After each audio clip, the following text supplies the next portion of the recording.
Yeah, yeah, yeah, yeah, yeah, yeah, yeah, yeah, yeah, yeah, yeah, yeah, yeah, yeah. On up back, made us mad.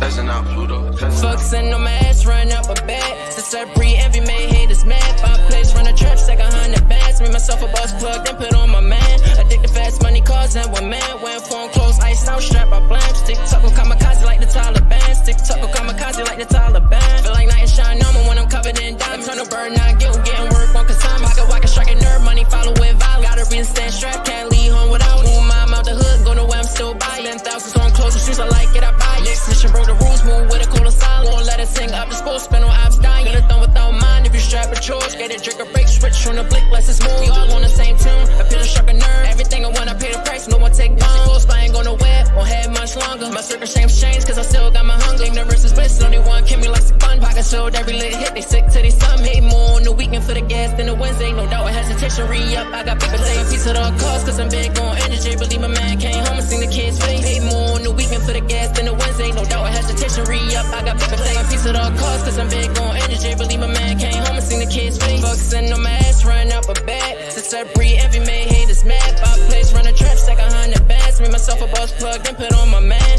Addicted fast money, cars and one man. Wearing phone clothes, iced out, strap, I blam. Stick tuckle, kamikaze like the Taliban. Stick tuckle, kamikaze like the Taliban. Think I broke my neck and wrist, cause I keep some ice on. Like girls with like girls, fuck me, I'm a woman. But wearing gloves and masks, wait before Corona. Shitting on my haters, flick cleaning in my colon. I say so I'm a hood, I can get a nigga gone. Put cheese on your top, my pocket got lumps. Let a nigga play back, gon' get a nigga slump. Bend new the wrist when I first took the jump. Better plug up what you need, just send my phone. Saying design up in forms, push my cologne. Bitch better got big view, right, cause I sports. Piranhas in the swamp and the sharks in the wall. Host of demons on demon time, but proud is not jewel. Love something like stunner, ball like Curry full of cool. Be the fifth star, you on, I gotta talk to my lawyer. Always last one to leave, first out in the morning. So rubber sticking up and I'll blast. We drop up and pick ups like a cab. Everything I have, I got on for the trap. Like number one stunner, I'm a stun with the cash. Know it's hard to top, don't run that I had. Might blow a 20 ball, hit a play and get it back. When I position contract, I expand. When I position expand, I contract. Fucking on my ass, run up a bag. Since I breathe, envy made haters mad. 5 plays, run a trap, stack 100 bands. Made myself a boss plug, then put on my man. Addicted fast money, cars and one man. Wearing phone clothes, iced out, strap, I blam. Stick tuckle, kamikaze like the Taliban. Stick tuckle, kamikaze like the Taliban. Yeah.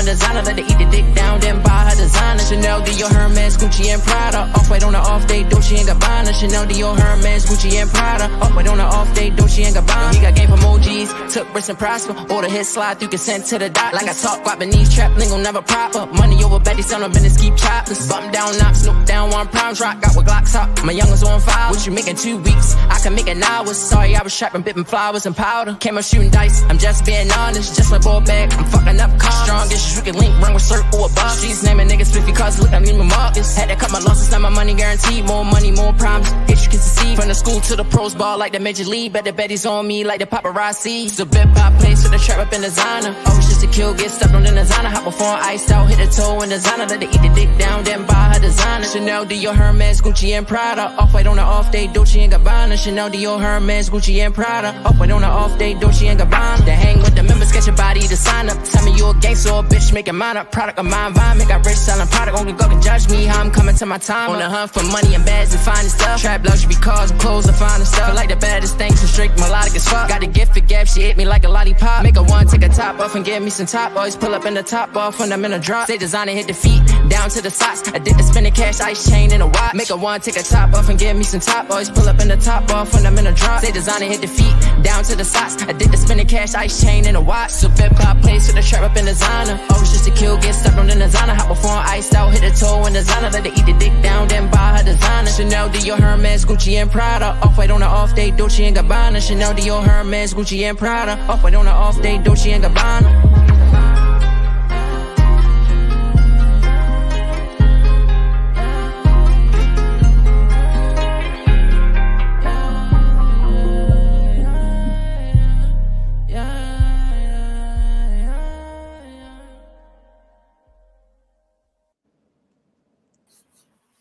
Yes, sir. Your boys is back on the loose. Y'all know what time it is. Y'all know what to do. Smash that like button and share the video so we can talk some hoops right here in the zone on FYF Sports Debates. I'm yours truly, Moose Talks Hoops, and I got the guys with me, man. True to King TV, So Crazy TV, Renegade will be here shortly. As always, 3:30 p.m. Grab you something to roll up, grab you a drink, and let's go hard in the paint. Fellas, what's popping, man? What's good, man? How y'all been? How was y'all Labor Day weekend, man? Chilling, man. Good, hey, man. Been good, man. Off day, you know what I mean? Can't complain, you know what I mean? But we here, we working, we working here though now, man. For sure, we got some work to put in, man. Yes, a lot sir. of stuff going on in these NBA streets, hot topics, hot debates. Recently, Gilbert Arenas had Dwight Howard on the Gil's Arena show, and it popped off, man. Legendary debate. Who's more skilled? We hear all this talk about skills, pure scorers. This guy's not a pure scorer. This guy's more skilled. This guy was the most skills. And it got hot on there, man, between Michael Jordan, Air Jordan, and Kobe being Bryant. And they got into a debate, man. Dwight put it out there that, you know, in so many words, that Kobe Bryant is a souped up version of MJ. He got a lot of pushback from Gil and a few other guys, you know what I mean? Rashad McCants and Nick Young, they was riding with Dwight. But today, you guys get to hear our takes, man. So smash that like button and share the video, man. True. Do we have the clip to pull up just to remind the folks? Oh, yeah, the context of that, yeah, absolutely. Absolutely. Hold on, let me got this here. Yeah, let's get into that and remind the folks if they weren't able to see that. Let me see. Boy, man, I got a lot of thoughts on this debate, man. I got a lot of thoughts on this take. Yeah, it started with the Nick Young thing, or really with his tweet. If I'm not mistaken, right? Yeah, that's how it started. God started with with this Nick Young, with the Kyrie Steph thing. If you guys aren't aware, Nick Young sent out a tweet that went viral saying that Kyrie Irving is Kobe to Steph Curry's MJ. Y'all see it? Yeah, let's get into the clip, man. Y'all hear it? No, we can't hear it, bro. I want you to let me see. Boom, boom. Let me see. Boom. Stop sharing. Let me see. But yeah, we keep talking like let me find a clip though. We can keep like what's the initial takes of say Yeah, so let me get y'all's takes on it, man. Kobe Bryant, Michael Jordan, very similar players, skill wise, position wise. You know what I mean? Kobe under the tutelage of MJ when he walked into the league. You know what I mean? A lot of people were not graced with having the great Air Jordan. You know what I mean? Let them know the book of secrets, the tools to use in the game. And to a lot of people's point, that was a later version of MJ, a less athletic version of MJ. So what's y'all take, man? Who's the more skilled player especially being that they play the same position. Yeah, I got it. Bryant and MJ. Yeah, I got it. Yeah, now I want 8 people gonna play now. Hold up. Got it. I got it. Y'all see it? Yes, sir. All right, let's get it.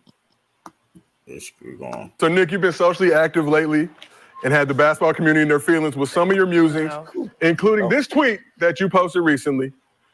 You said, Kyrie is the Kobe to Curry, MJ. Oh, wait, Kyrie is the Kobe. Kyrie is the Kobe to Curry, MJ. Wait, hold on. People scared to say he's better. I'm fucking up. I was like, what is he trying to say? We in this fundamental. Kyrie is the Kobe to Curry, MJ. People scared to say he's better. Kyrie is the Kobe. Unless that shit say LeBron James, he having a hard time. I was like, what the fuck? He's struggling with the MJ. But I was like, oh, it's Nick. Kyrie is the Kobe. The way he's saying it. Kyrie is the Kobe to Curry, MJ. He's saying it. You can understand. Like, Nick, let's just remember. It's just he was a special ed. So this shit. I'm gonna read it one more. Yes. This is the obvious. I say it. Yeah, Kobe is better than MJ. But people throw. I'm gonna read it one more time.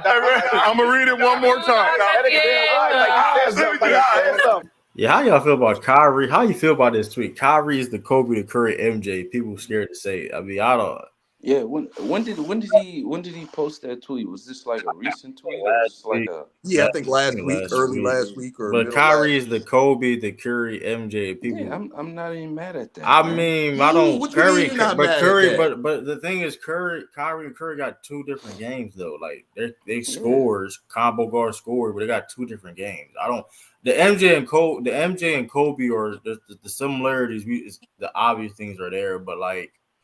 I don't get that Kyrie. I don't get that point. What y'all feel? I'm not even going to touch I'm not even going to touch the Kyrie and Curry thing. You know what I mean? And that's the thing, right? With Nick Young's tweet right here, it says he's better. But on the show, they got into a debate about more skilled, and a lot of times, more skilled doesn't mean better. Is Kyrie Irving more skilled than Steph Curry? A lot of people would say yes. Is he better than Steph Curry? No. A lot of people would say no. Mm-hmm. So when it comes to skill, are we comparing skills or are we saying who is better? Yeah, I guess and the conversation on the show, was who was more skilled. Right. Facts. Yeah, so we. Yeah, let's get back into the clip. Let's You gotta add the commas. You gotta add the commas. I did. I was thinking about it. I was like, damn. So Kyrie is the Kobe to Curry, MJ. People scared to say he's better. So before we get to the Kyrie Steph discussion, are you saying Kobe is better than MJ? No. Oh. Yes. This Yes. is the obvious. I say it. Yeah, Kobe is better than MJ. But people throw 6 rings in his face all the time. That's an impressive feat? Yeah, because he never was able But to. He almost got 3. For me, I think Jordan was like the shiny object in the big man era. And Kobe played against mediocre. So Dwight, I saw your shooting guards too. Saw your face when you heard that. D-Wade was the mediocre. Do you agree with Nick saying that D-Wade is the third? Kobe is better than Paul Pierce. You got Ray Allen. You got T-Mac. You got just overall. Nick, what do you I don't feel like MJ had a package. He could jump. He could have finish like Kyrie, but I don't think his package was. It was more quick moves to the hole and jump high and finish. Yeah, I think Kobe better than MJ skill wise. Yeah, he took everything Jordan did and multiplied it. He did it better. So and had more. Added himself to it. Okay. 3. You gotta get better. I feel like you gotta get better. Hold up.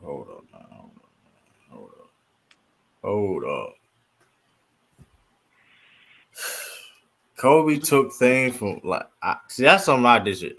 Listen. Spit it out, man. Spit it out. Respectfully. Like there's certain things that Kobe did better than Michael Jordan. I think Kobe's a better shooter, better ball handler, right? When it comes to that. But respectfully, he wasn't more skilled than Michael Jordan because, if that was the case, it would be a more conversation on who the greatest or best shooting guard of all time would be. So let's put that up there too. Because there's other things in the game of basketball, skill wise, that it's not even debatable when it comes to Kobe and Michael Jordan. Like finishing ability, scoring, like defense, passing, rebounding, and things of that nature, like off ball, like it's not. I don't even think it's the conversation, man. What do y'all think? Yeah, I mean, if you're going skill wise, I'm taking Kobe, but MJ was the better player. It's the same thing. Whoa. Kobe more skilled than Michael Jordan? Yeah, to me. I'm not mad at the skill part. What's mad about that? Hold up, man. You got ain't nothing to say about that, man. You gotta explain that though, man. Like, bro, Kobe took the scoring to another level, bro. Kobe was doing things like, bro, he was dropping 55 points 5 games in a row. Like, come on, bro. He was doing crazy stuff in that 06 season, bro. I grew up on Kobe. I ain't watching MJ like that. I had to research MJ. That's a different feat, man. You call me a clown all you want, Brandon. Listen. Not like I said MJ was better. I didn't say Kobe was better. Yeah, I'm not gonna call you a clown for saying. Right. I ain't gonna do that. I ain't gonna do that. But who you grew up in, bro? I grew up on the 2000s. I know this though. Like when it comes to when I did my research, right. Kobe wasn't doing what Jordan was doing. Yeah, okay. He wasn't. I ain't talking about. I'm talking about skill. I'm talking about skill because defense is a skill. Rebounding and passing. Rebounding is a skill. Passing is a skill. Like Kobe was nowhere near the finisher as Mike at all. The left hander, like he got the. At all, that's not even debatable, right? Then, like I said before, the defense, the off-ball movement, things of that nature. Like I think Jordan was a better off-ball player and a better passer. It's not. I don't think that's even debating. Now Kobe was underrated those aspects too when it comes to his passing, but respectfully, Jordan is more skilled than Kobe Bryant. Besides the ball handling and then like the shooting, outside shooting, I will say Kobe has it over Jordan. But respectfully, so you giving the scoring to Jordan? That's not absolutely no doubt. Did it's not he's a better, he's a way better finisher. Have that feat in 06 like Kobe did? Come on, bro. That month of January. What do you mean? Jordan was literally averaged 50 that month. No, Jordan averaged 37 without shooting threes. Yeah, that's crazy. Yeah, you know how skilled you got to be. You got to know how skilled you got to be as a guard to do that. Watched that 81 in real time, bro. Come on, man. Jordan, listen, dog. Y'all wildin', bro. Kobe outscored a team, bro. He outscored that Dallas team by himself. Y'all forgetting Kobe, man. I'm not saying Kobe. Listen, as a ball handler and as an outside shooter. Kobe has that. It's not like I'm saying Kobe's better. It's not better. No, I'm not. No, we know what you're saying. We having the conversation. But I'm just talking about we can't even give him the scoring. Like because I don't know because I think Jordan is a better off-ball scorer than him. When it comes to in transition, off-ball cutting, you know what I mean, things of that nature, off-ball catch and shoot, and things of that nature. Like I think he does that better than Kobe. Yeah, Kobe is a better outside shooter when it comes to 3-point range, 15 out. And like I said, Kobe's a better ball handler. But besides that, skill is more than just scoring the basketball, rebounding. Come on, Jordan. It was speaking of stretches. Let's not forget, it was a stretch where Michael Jordan had 10 straight triple doubles. When I think when Paxson and them got hurt.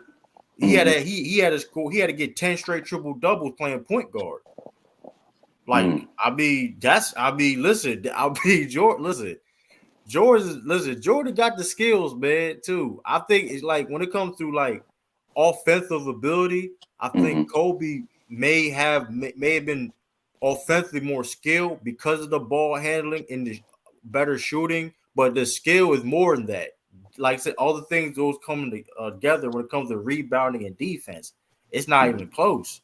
Like Jordan won Defensive Player of the Year. Like, hey, regardless of them phantom steals and blocks or not. I mean, we saw. We know about that DPOY. Hey, but you saw the ability of why he was even in the conversation in the first place. The defender, the off ball, the how he even do. Like, I mean, listen, that's incredible, man. That's skill. That's a lot of skill, man. I mean, it's definitely something hard to quantify, man, because you comparing a Ferrari to a Lamborghini at the end of the day.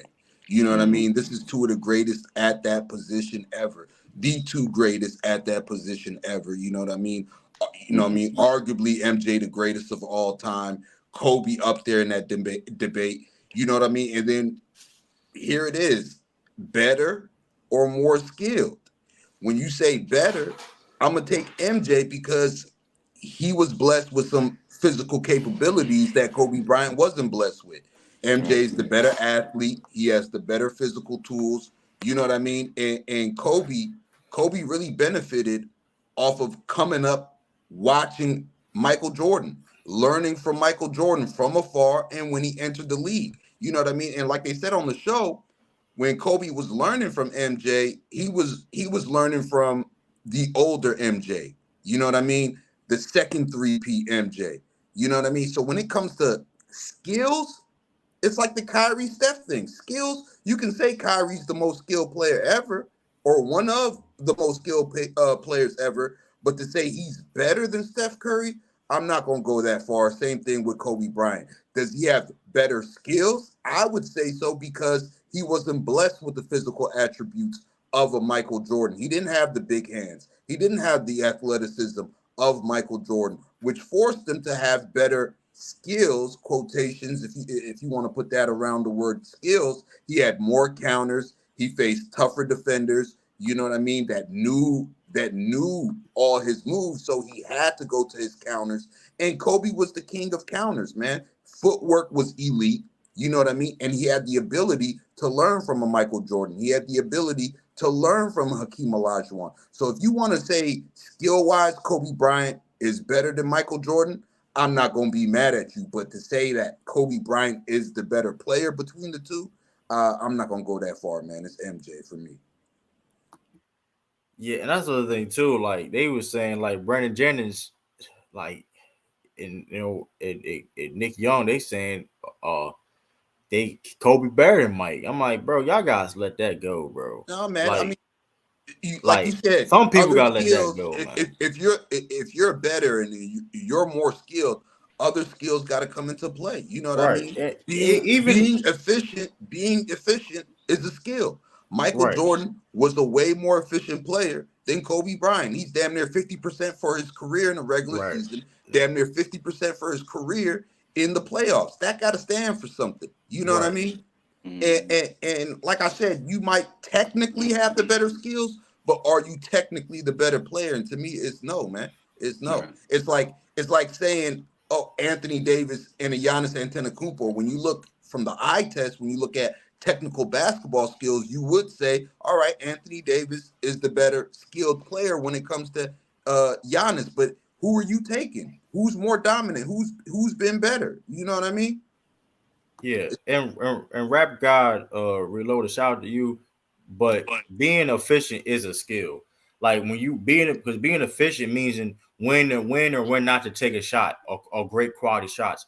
Knowing when to take a shot, and that is skill at the end of the day. Knowing when to take that shot and then make that shot is a skill. That somewhat is a skill, being efficient. Like that's why not a lot of people in NBA history can say they did 50, 40, 90. That is a skill set. Right. Like, I mean, being efficient is a skill. I don't know what, I mean, but like even with that, like that's the thing too. Just because you're more skilled than somebody don't make you better than somebody. Like that's exactly right. Because production trumps. Because at the end of the day, you could, like I said, being more skilled, that's cool. But production trumps all that. You could be the most skilled, but if you can't produce that on a night-to-night basis on the court, it doesn't mean anything. It's a lot of people that skilled, but you have to execute that. Can you execute that when you know what I mean, at a proper level, and produce that at a level where, like, when it comes to like winning basketball, or whatever, or even at an efficient level, level. Because like I said, that matters most. Like, I mean, because like I said, Kobe, like I said, technically speaking, offensively, he technically is more. I would say he's more offensive technically than Michael Jordan, but he's not. I would still have Jordan as a better offensive player because of how he produced more and more efficient. Like, I mean, you can't deny what Jordan was doing, and you can't deny the fact that he was more dominant. Right, and that's all. That gotta stand for something. Right, that gotta stand for something. Like, for example, like Giannis is like, for example, I'm naming like a current player like Giannis Antetokounmpo. Like Giannis Antetokounmpo, he may not be. I mean, he is skilled. He is highly skilled, especially as a big whatever power forward center, whatever. But like, he's not necessarily a highly skilled scorer, but he can score better than a guy like Kyrie. Kyrie definitely is a way more skilled scorer than a Giannis, but he's not a better scorer. You get what I'm saying? Right. So it's like, I mean, and granted, Kobe produced a lot too. He averaged 35 points. So like, I mean, listen, he did produce. It ain't like Kobe didn't. But like when Jordan, like I said, we're going about efficiency and then like also being skilled too. And I mean, I still have to say Jordan at the end of the day. Because like I said, finishing things of that nature, like I said, I mean, that's a tough ability. Being that athletic is a skill, you know what I mean? And Jordan clears Kobe in athleticism, you know what I mean? He was blessed with way better physical tools, pause, no Diddy, you know what I mean? So you can argue skill, and a lot of people will go with Kobe Bryant based on his counters or based on seeing him make tough shots or go into 3 or 4 different moves to make shots. And that doesn't necessarily mean this person is more skilled or better. When you look at Michael Jordan and the way he dominated his era and the skills that he possessed and how far those skills took him and the change that came in his game, the change that came with his post work, the change that came with his jump shot and his jump shot making ability, I got to give it to Jordan, man. You know what I mean? And I know a lot of you guys are surprised. No, I do not hate Michael Jordan. I'm being real, man. Like, skill-wise, you can say Kobe, but you're only looking at his feet work and his counter moves when you say that. You know what I mean? But if you look at the reality, if you look at the raw physical tools, if you look at the actual skills, if you look at the post game, the mid-range game, the ability to have off-ball movement, you gotta give it to MJ, man. You gotta absolutely, like absolutely. That's how I look at it, like because. And put, like I said, also too in the comment section too, man. Hey, put in the 1 in the chat you feel though Michael Jordan's more skilled, and put a 2 in the chat you feel Kobe is more skilled, man. I want to see what y'all feel, like, you know what I mean? Right. Or put a poll up. You can put a poll up too. Nah, I don't got the YouTube studio, but I mean, let's see what the chat would say. You know what I mean? And at the end of the day, man, it's you really comparing a Ferrari to a Lamborghini. You know what I mean? You can't go wrong with either one, in my opinion. Right. You can't. I mean, listen, Kobe is the second all time, but if I had a choice, I mean, it's an obvious choice though. Like that's the thing. Right. It is obvious. That's why it's like I don't know why it's an argument. Like it's an obvious choice. Like in no circumstances I'm taking Kobe Bryant over Michael Jordan. And that's what I'm saying. A lot of people get caught up in the counters of Kobe Bryant, and they view that to be him being more shooting over skilled, 3 people over. Like, who's better? If I can get to my move, or I can get to my spot and be able to knock down the shot in less movement or with less dribbles than somebody who's got to go to 3-4 counters, does that necessarily make them better than me? Because they had to go to 3 or 4 counters to knock down a shot when I had to go to a 2-dribble pull up or a post fade or. Hell I mean, you decide. You know what I mean? But I'm dying on that hill, man. So this is not a knock on Kobe Bryant at all, but I'm dying on that hill that Michael Jordan was better and more skilled than a Kobe Bean Bryant. So how you feel like, and so crazy. So how you feel like? Is there any circumstance that you would take Kobe Bryant over a Michael Jordan? Being better, no. Okay. I mean, any circumstance. You the one that any circumstances. Okay. So if you going into a game, right? So if you going into the game, So Crazy TV, Yeah. and you want a playground, you can only pick one player. You picking Kobe over MJ, or you picking MJ over Kobe? Yeah, I'm picking MJ. Mm. It ain't. We ain't got to go deep like that. I just said the guy just. No, I'm just. Y'all got hold up. You know what I'm saying? And I see, and this is my point, right? I see people saying, okay, Kobe was more skilled, MJ was more athletic. Athleticism is a skill. That is a skill. That athleticism is a skill. It is. Other skills are more important. Other skills. So you gonna knock a man? You gonna knock a man because efficiency he is more athletic than the next one? Jordan was a better passer than Kobe too. And like I said, what Kobe lacked in athleticism, I get a pass. He made up for it with it took a while on the court, but just because a guy does 3 or 4 counters and makes a tough shot, does that make him more skilled than the guy who scores more easily? Right. That's my question to you guys.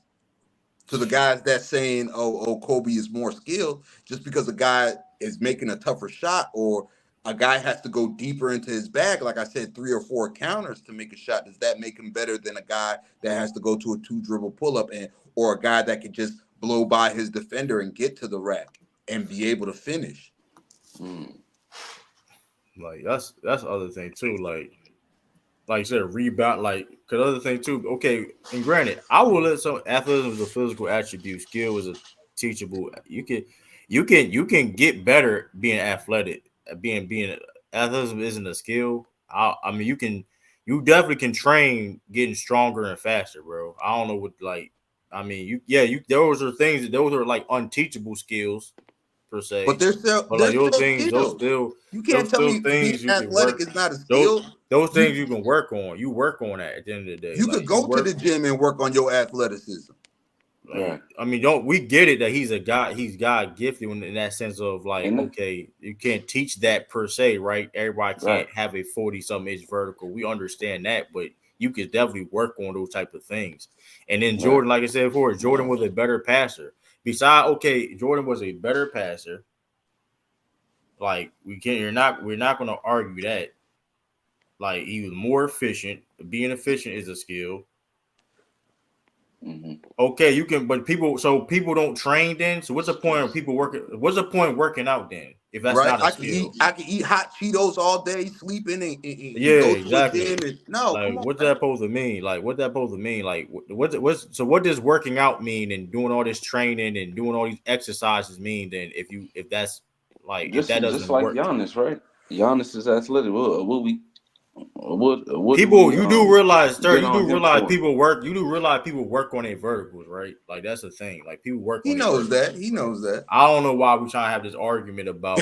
He knows that exactly. Like we understand in that aspect. There are things that you can't necessarily teach, but you can get better in those aspects. Like you can't, like, come on, you can't just like wake up and now work out, exercise, and keep your body in shape and things of that nature. Like you can't teach Shaq being 300 pounds. Like we understand that aspect, but like you can work on those things. And okay, let's not talk about that. Let's talk about Jordan was a better passer than him. He was a better rebounder. Like he's a better defender. Defense is a skill set. I mean, what are we saying? Like that. So that's not a skill set now. So keep pigeonholing on that argument of athleticism. If that's the case, then because that's what you're going to do. We're going to bring up that again, and like we didn't say nothing else, because defense is a skill. Jordan had better hands than Kobe. I mean, like when it comes to that defense, playing off ball, and you know what I mean, things of that nature, like that's a skill. You can't. I mean, come on now.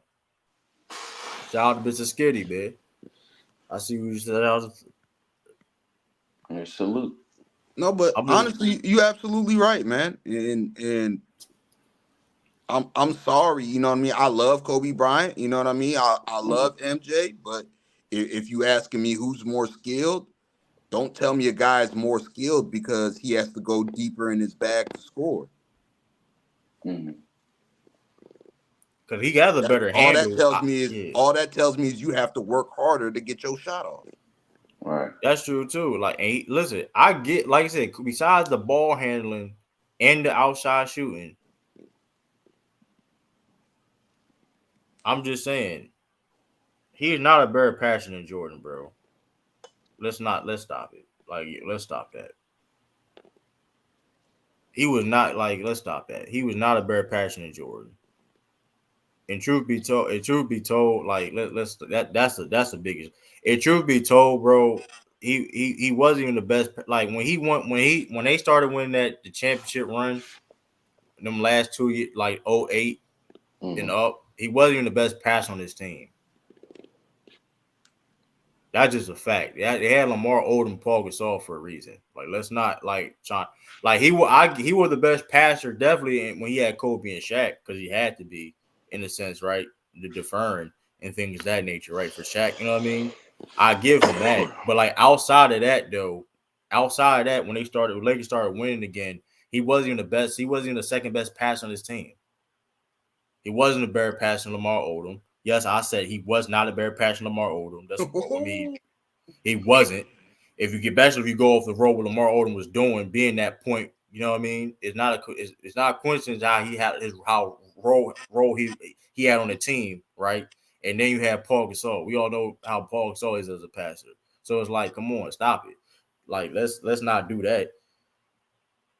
Let's not do that. Like Jordan wasn't the best passer. He had Scottie Pippen. We understand Scottie Pippen, one of the best power forwards of all time. Cool.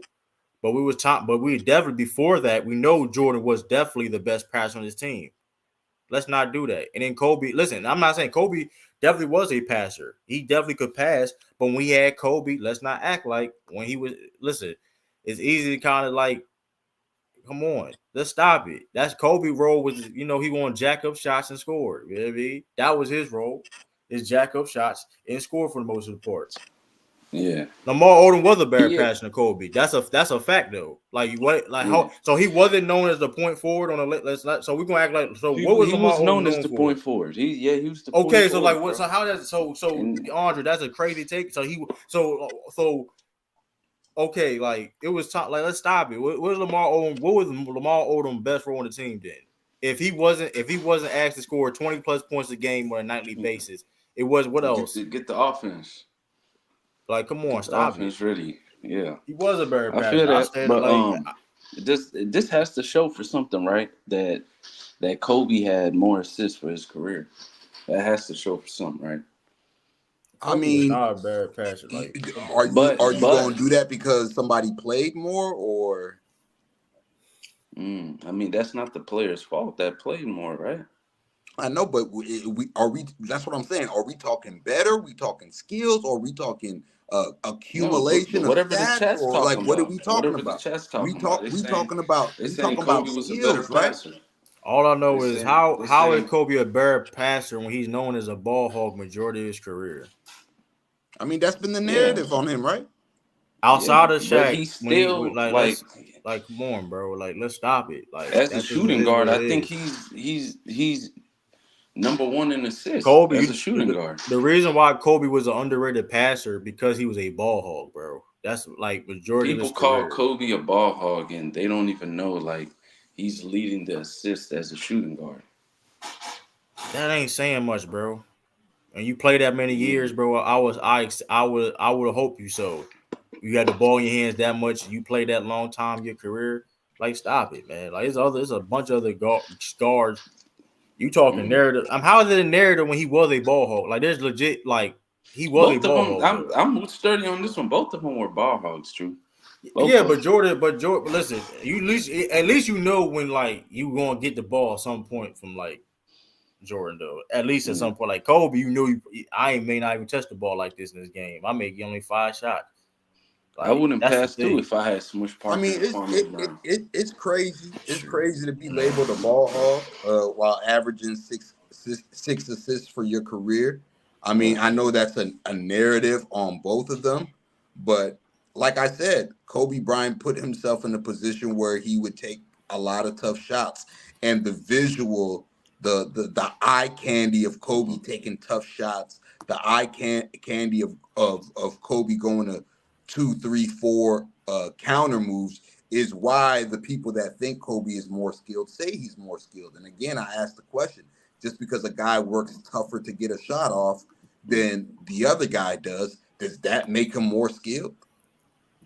Like, that's what I'm saying. And then it's like, let's not go off the turnover ratio too with them passes. Let's not even do that. Let's not even go there because it gets nasty for Kobe. So let's not bring up what you said, the passing. Yeah, let's how not does it bring get that. Nasty though, True. You don't want to. You know, I'm gonna say this though. I'm not because I've been cooking. I'm rocking out, True. Come on, we can get it. We here. Because I'm gonna be honest. Cause I've been cooking right now. I've been cooking. Yeah, you cooking. I ain't gonna lie. Both. Where's Renegade at? I need somebody on my side right now. Hey, I feel like y'all gonna pull up. Feel like y'all trying to jump. He gonna pull up right now. No, he gonna pull up. Cause my whole thing. Hold on, cause my whole thing is like, hold on.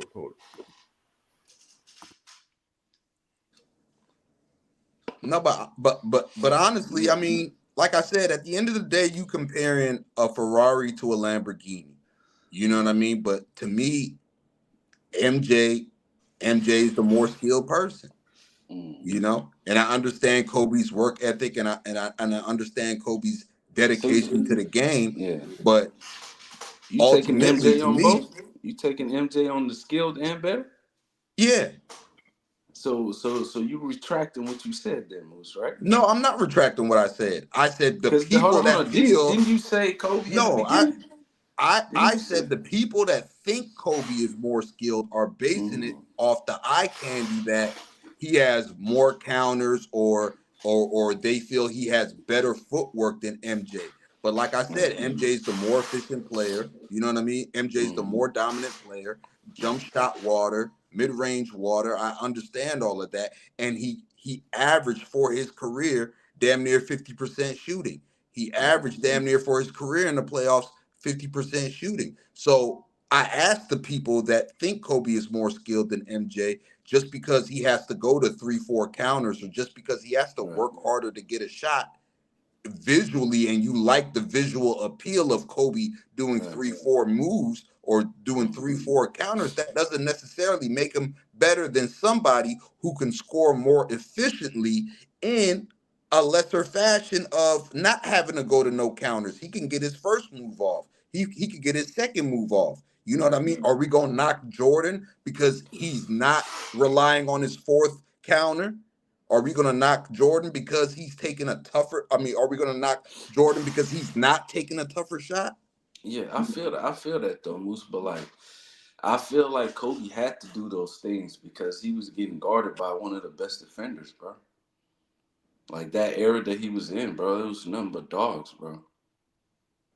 I mean, he did face. I'm not taking nothing away from Kobe Bryant, bro. Like, I'm not taking nothing away from Kobe Bryant, bro. People forget Doug Christie was a good defender. Bruce Bowen. Doug Christie was an All NBA defender. Bruce Bowen was who was guarding Kobe? Who was guarding MJ? You got Shane Battier. You got Ron Artest. You got these guys, these great defenders that he faced. I feel like he. But are you going to penalize? Are you going to penalize Jordan because? No, because he didn't get guarded by those defenders. No, I'm not penalizing Jordan for that. Because I mean, who was guarding Jordan? Are we talking about who was guarding the guy, or are we talking about the skills that the player possesses? I feel like you got to talk about both. Because you just said that he had to get in his bag, right? That takes away from the argument. That takes away from the argument of skill. You can't base somebody's skill off their defender.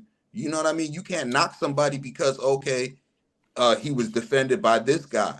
What does that have to do with your skills, your ability? You still got to go out there and get the job done, right? The game is not played on paper, right? See, people, I feel you, Moose, on that. People in the chat, they just want to disrespect the players, bro. Like, just because the nigga brought up Doug Christie, we're not talking about him better. We're talking about defense right now. So you telling me Doug Christie wasn't a great defender? Come on. Bruce Bowen wasn't a great defender? Tony Allen wasn't a great defender? Like, come on, bro. They capping. But I get what you're saying. But like I said, being efficient is a skill. Yeah, Raja Bell, come on, man. It's just being efficient is a skill. Jordan was the more efficient player. Yeah, We I talk feel about like skills. We look at Kevin Durant. He's not doing no 3-4 counters. He's not doing 2-3 counters. He's right. probably getting to his shot in 2 or 3 dribbles, Yeah, and but he's he's 7 efficient with it. foot though. It's And we just look at crazy. Kevin Durant like he's one of the most skilled players ever. Right. And also, he is 7 foot though. Moose. You know what I'm saying? Okay, there's a lot of guys 7 foot that can't do what Kevin Durant does. But KD different. He's a unicorn, bro. He's different. But Oh man. I brought that up because you were saying that one guy has to get in this bag and go to counters. And I was just, letting you know why he was doing counters. That's all, Moose. I mean, yeah, I know Kobe played top-notch defenders, and he had to see top-notch defenders. You know what I mean? Right. And like I said, okay, he if they stop his move, these are guys that study him and have the ability to play defense and are good enough to stop his move. So he's going to a counter, or they know his counter. He has to go to a third counter. And because of the visual appeal of a guy going to 2-3 counters and knocking down a shot, or a guy going to 2-3 counters and jumping over 2 defenders, are you going to penalize the next guy because he's more efficient and he doesn't have to work as hard to get his buckets to count? I'm not doing that. I'm not doing that. Man. Yeah, man. Katie is like, oh man. Yeah, they trying to say one man stopped KD. It wasn't one man, bro. It's the team. Nobody stop. Listen, man. It's One man can't stop KD, man. A team got to stop KD. Yeah, a team. Any great offensive player, man. It's a team game for a reason. Like you gotta even We're not like taking away from Boston. Facts. And like I said, I'm not taking nothing away from Kobe Bryant, bro. But that's just my thoughts on it. I feel like Jordan is the better. It's all good. I'll die on that player. hill myself, Moose. It's all good. I mean, but yeah, Ralph, better. MJ was definitely better, man. But Ralph, shout out to Ralph in the building. Yeah, go ahead. And shout out my man Ralph from our Rumble the Ring show. We stay tuned for Rumble the Ring and all that. Jordan didn't have to score on some of the best defensive guards this league has ever seen. Kobe had to be guarded by Bruce Pierce, Kawhi, PG Kid, Artez Battier. I mean, until that point, that list is deep, man. Yeah. The defenders. I mean, until that point, though, but Jordan gave Ron Artest buckets too when he was on the Wizards. Let's not forget that. Older Jordan. Older Jordan. The same way older Jordan had At the same time, we could say a 15-year-old Brown was giving them buckets, right? Come on, man, that's crazy. We ain't see the footage though, but they say he was cooking. Period though, and I think he was on Jordan's team. That's neither here or there. Yeah, they were both there. No, but what I wanted to say about MJ. No, go ahead, Drew, my bad. Yeah, like the Michael Coopers, the I mean, I'm just saying, like, I'm granted, like Kobe played in a tougher defensive era. I'm not gonna argue that, but like, let's not act like he didn't play against. Yeah. Jordan scored 63 against the 80 Celtics team. But I'm not like, at the same time, like, I'm not gonna knock the other guy because those guys weren't available in his era. I'm not gonna knock that guy. But he was some dudes though. That's Michael Cooper. He does not act like he wasn't going against people that didn't like guard Jordan or anything. Like he played against, like, it wasn't just all what's my man name? What's the white from the Utah Hornaceks. It wasn't no Jeff. It wasn't just a bunch of Jeff Hornaceks. and I'm just, you know what I mean, Sidney Moncrief, the Sidney Moncrief. Like Jordan had to, like, you know what I mean. So it's like, I mean, granted. So this, like, I mean, we can't. Let's not act like Jordan go against a bunch of Jeff Hornaceks every game. Right. Cause we can say that about that now. Shoot, look at how many got big wings now. 6'8", 6'9" dudes guard. You know what I mean? So it's like, I mean, we can always go. That's another end of cycle. We do that. Honestly, Spud Webb was not. Y'all gotta stop. Y'all stop that. And at the end of the day, man, you really comparing a Ferrari to a Lamborghini. And like I said, you know what I mean. Jordan had to bless Kobe with a lot of the secrets that he had in his book, right? So Kobe knew who to go see to hone his game. Yeah.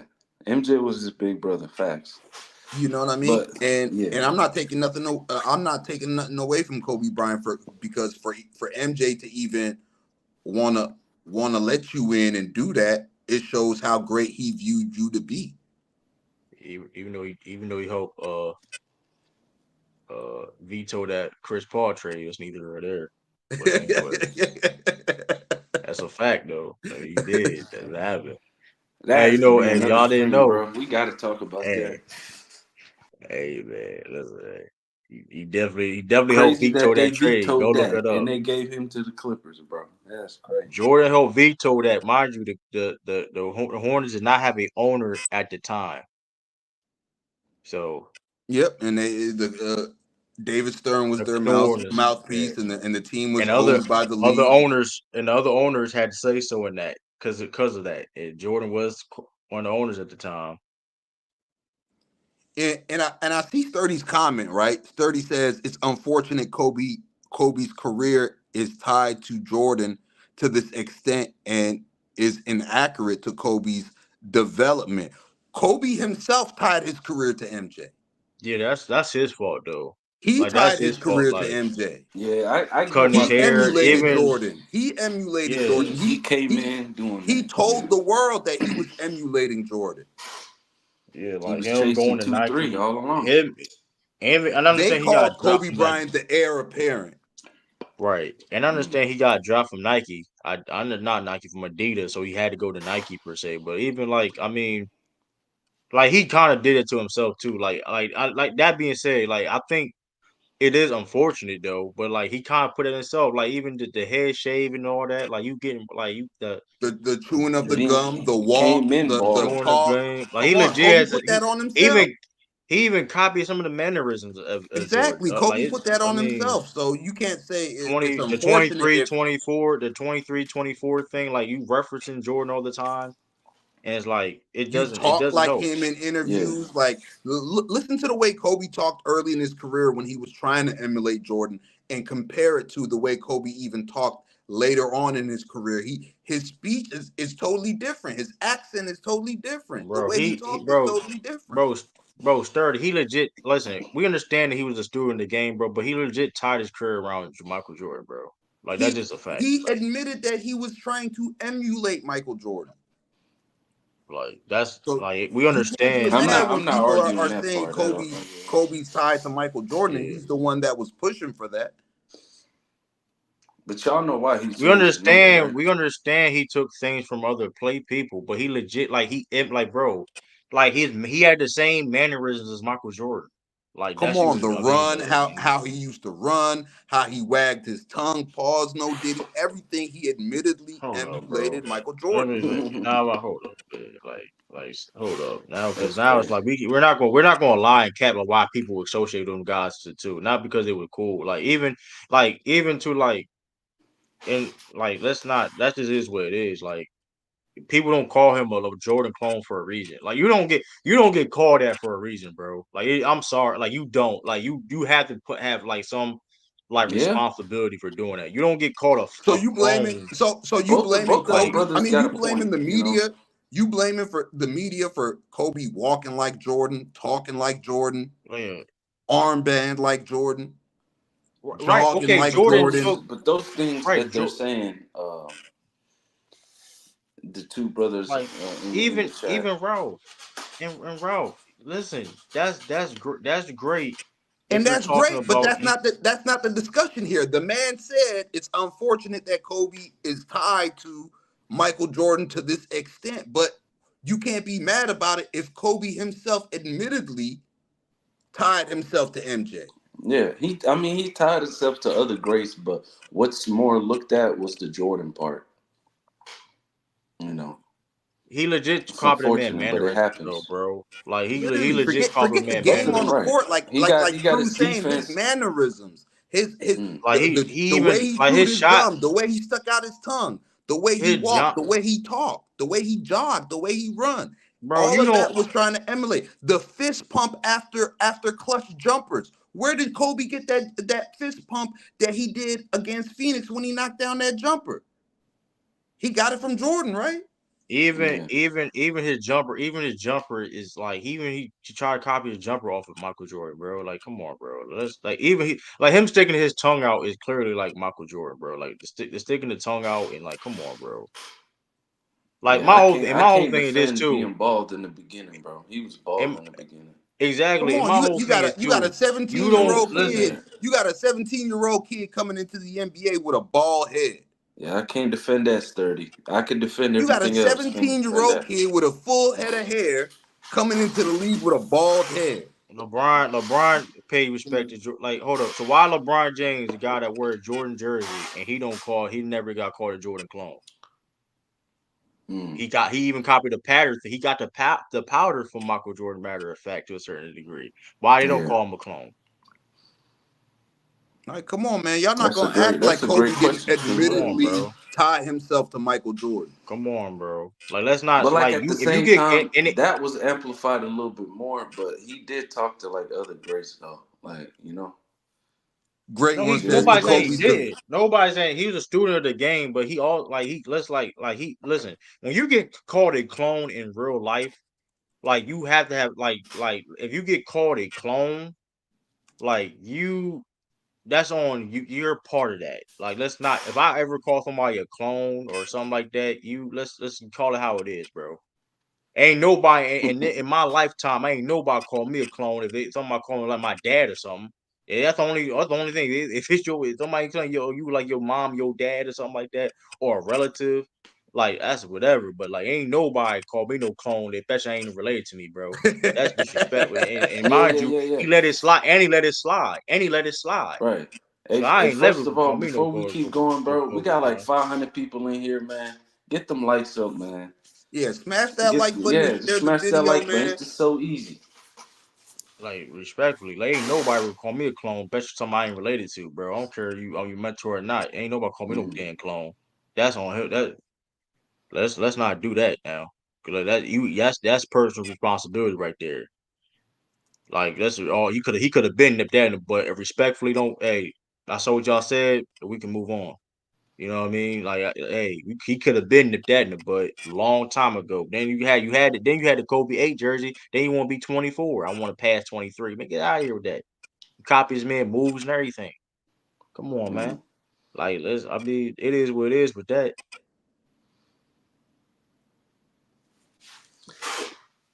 There's a clip on why he chose 24. It was KG explaining why he chose 24. That too. But he wanted to one up Jordan. Hey, man. I mean, I'm just saying, man. Shout out Sturdy, man. Kobe said the major reason why This guy's crazy, man. That's okay, and you tie into Michael Jordan once again. You tie yourself to Michael Jordan once again when you do that, and you get more reasons of people calling you a clone. That's self responsibility at the end of the day. Like that, if I'm wrong or not. Like, oh man, he could have been 28. That's why your boy getting flack right now, True. Because he be copying Kobe, man. You know who I'm even with that though, like he's not copying the mannerisms. But that's a narrative. That's more of a narrative. But that's a more narrative than anything. He don't play. He don't. Because here's the thing, he tried to be like himself at the end of the day. The ultra competitiveness, like the super, that's Jordan. Even the similarities of personalities almost the same about Kobe and Jordan. Like they're different people. There are different people. Let's make that clear. But the ultra competitiveness, the insane, like competitiveness is basically the same. He didn't get you cannot dismiss the fact that this man literally tried to walk, talk, breathe, chew gum like this man. Like, come on, I'm not gonna let y'all do that, bro. Yes, I can't defend that. I'm not about to let y'all do that, bro. Now I gotta play the video. I am not about to let y'all act like that didn't happen, bro. I'm not about to let y'all act like that didn't happen, bro. We not about to do that, man. Y'all know damn well that man came Y'all into the gotta play the league video. trying to walk, talk, move like the man. Interviews trying to speak like the man. Hold on, now I gotta play the video. Tatum, he didn't get a Kobe tattoo, but he got the MVP trophy. The All-Star Game trophy is named after Kobe. He got that tatted on him. And he won an award. But here's the thing but here's the thing though, he don't have the same mannerisms. He beat Jason Tatum himself. He's a quiet dude. Like this man Kobe legit has multiple similarities, even like off the court are similar to Michael Jordan. Right. Like look at this.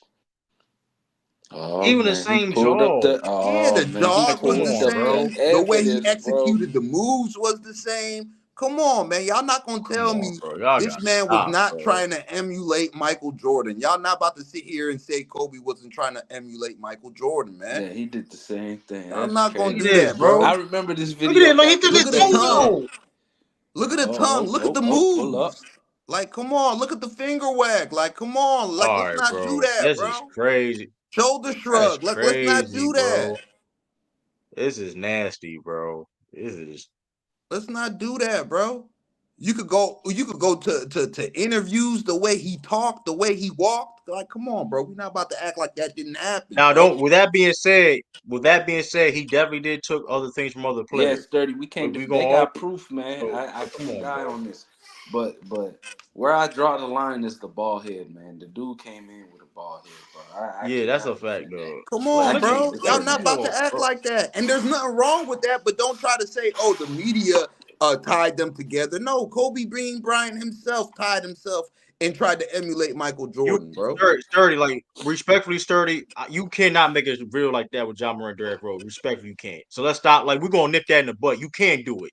So we going to be waiting for that video for 50 years because you can't do it. We don't even fall off into it, bro. Can't do it. You can't do it. Don't even fall off into it. You fall into his trap, man.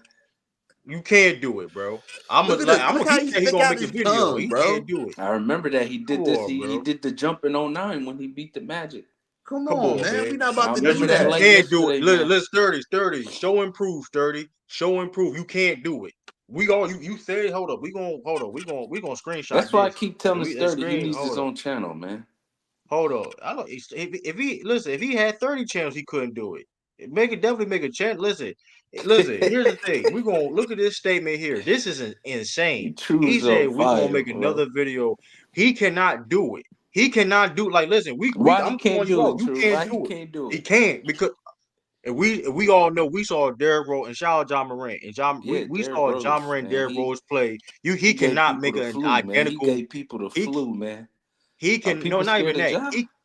I'm just saying he cannot make a video just like the one that's got played. Do a job. He can't do that, bro. He can't. He can't. He can't, bro. Bro, we are not going to argue this, man. A man who admittedly tried to emulate and do everything from walking, talking, chewing gum, fist pumps. Forget the on-court basketball moves, just the off-court mannerisms, the way he walked, the way he talked, and then the fist pumps after clutch shots. Like, we not about to act like Kobe himself didn't bring that on himself trying to emulate Michael Jordan. We're not going to act like the media created this thing where Kobe and Michael Jordan are tied together. No, we're not going to do that, man. I'm sorry. I can't wait. I can't wait until we drop the link, man. Cause I really want to right. And here's the thing too. Like we are not like. Here's the thing. We always acknowledging that they do the thing from Anthony Edwards, like try to do who the next Jordan. Like we understand that, but like they got videos right now of Ant. Right, and here's the difference. Ant Edwards is not out here changing his voice to sound like Michael Jordan.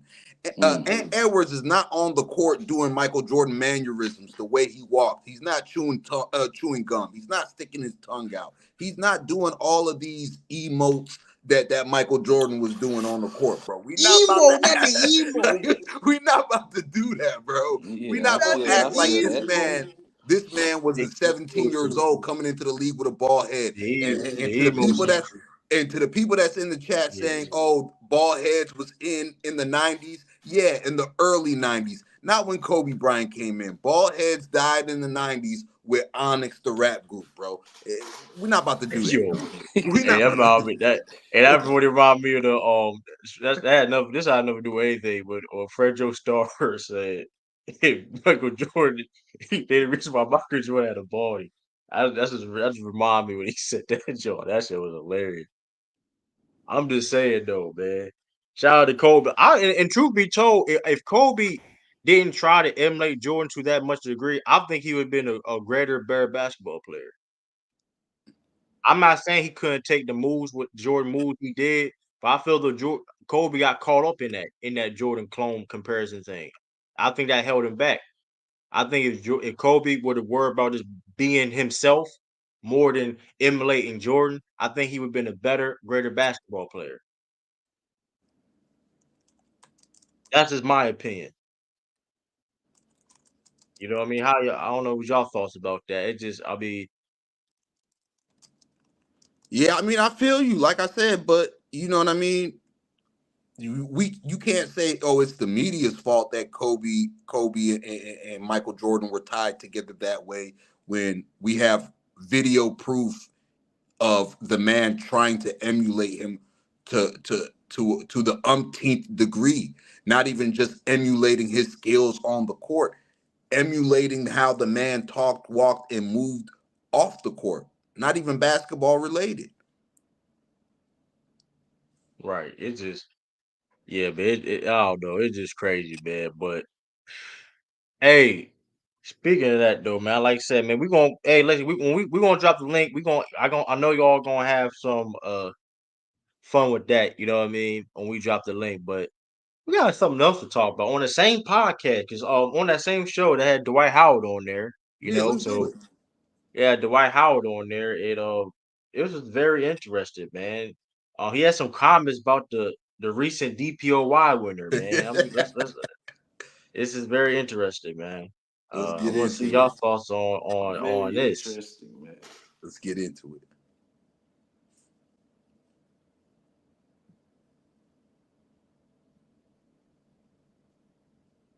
We need sound on it, bro. Oh, yeah, we can't hear it, true.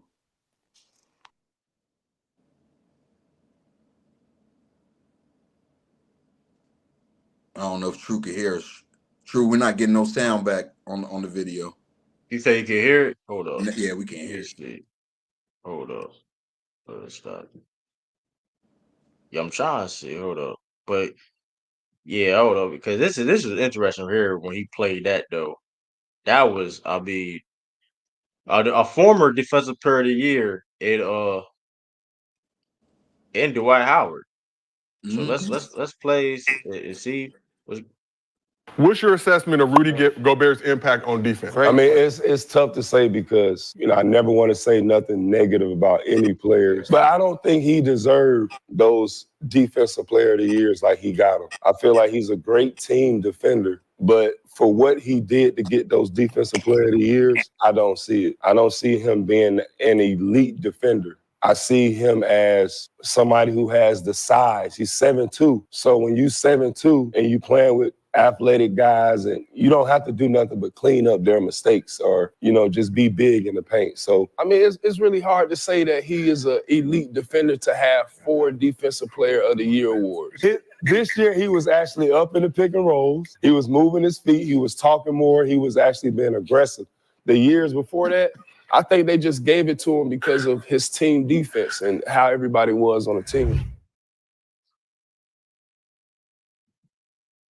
How y'all feel about that though, right there, man?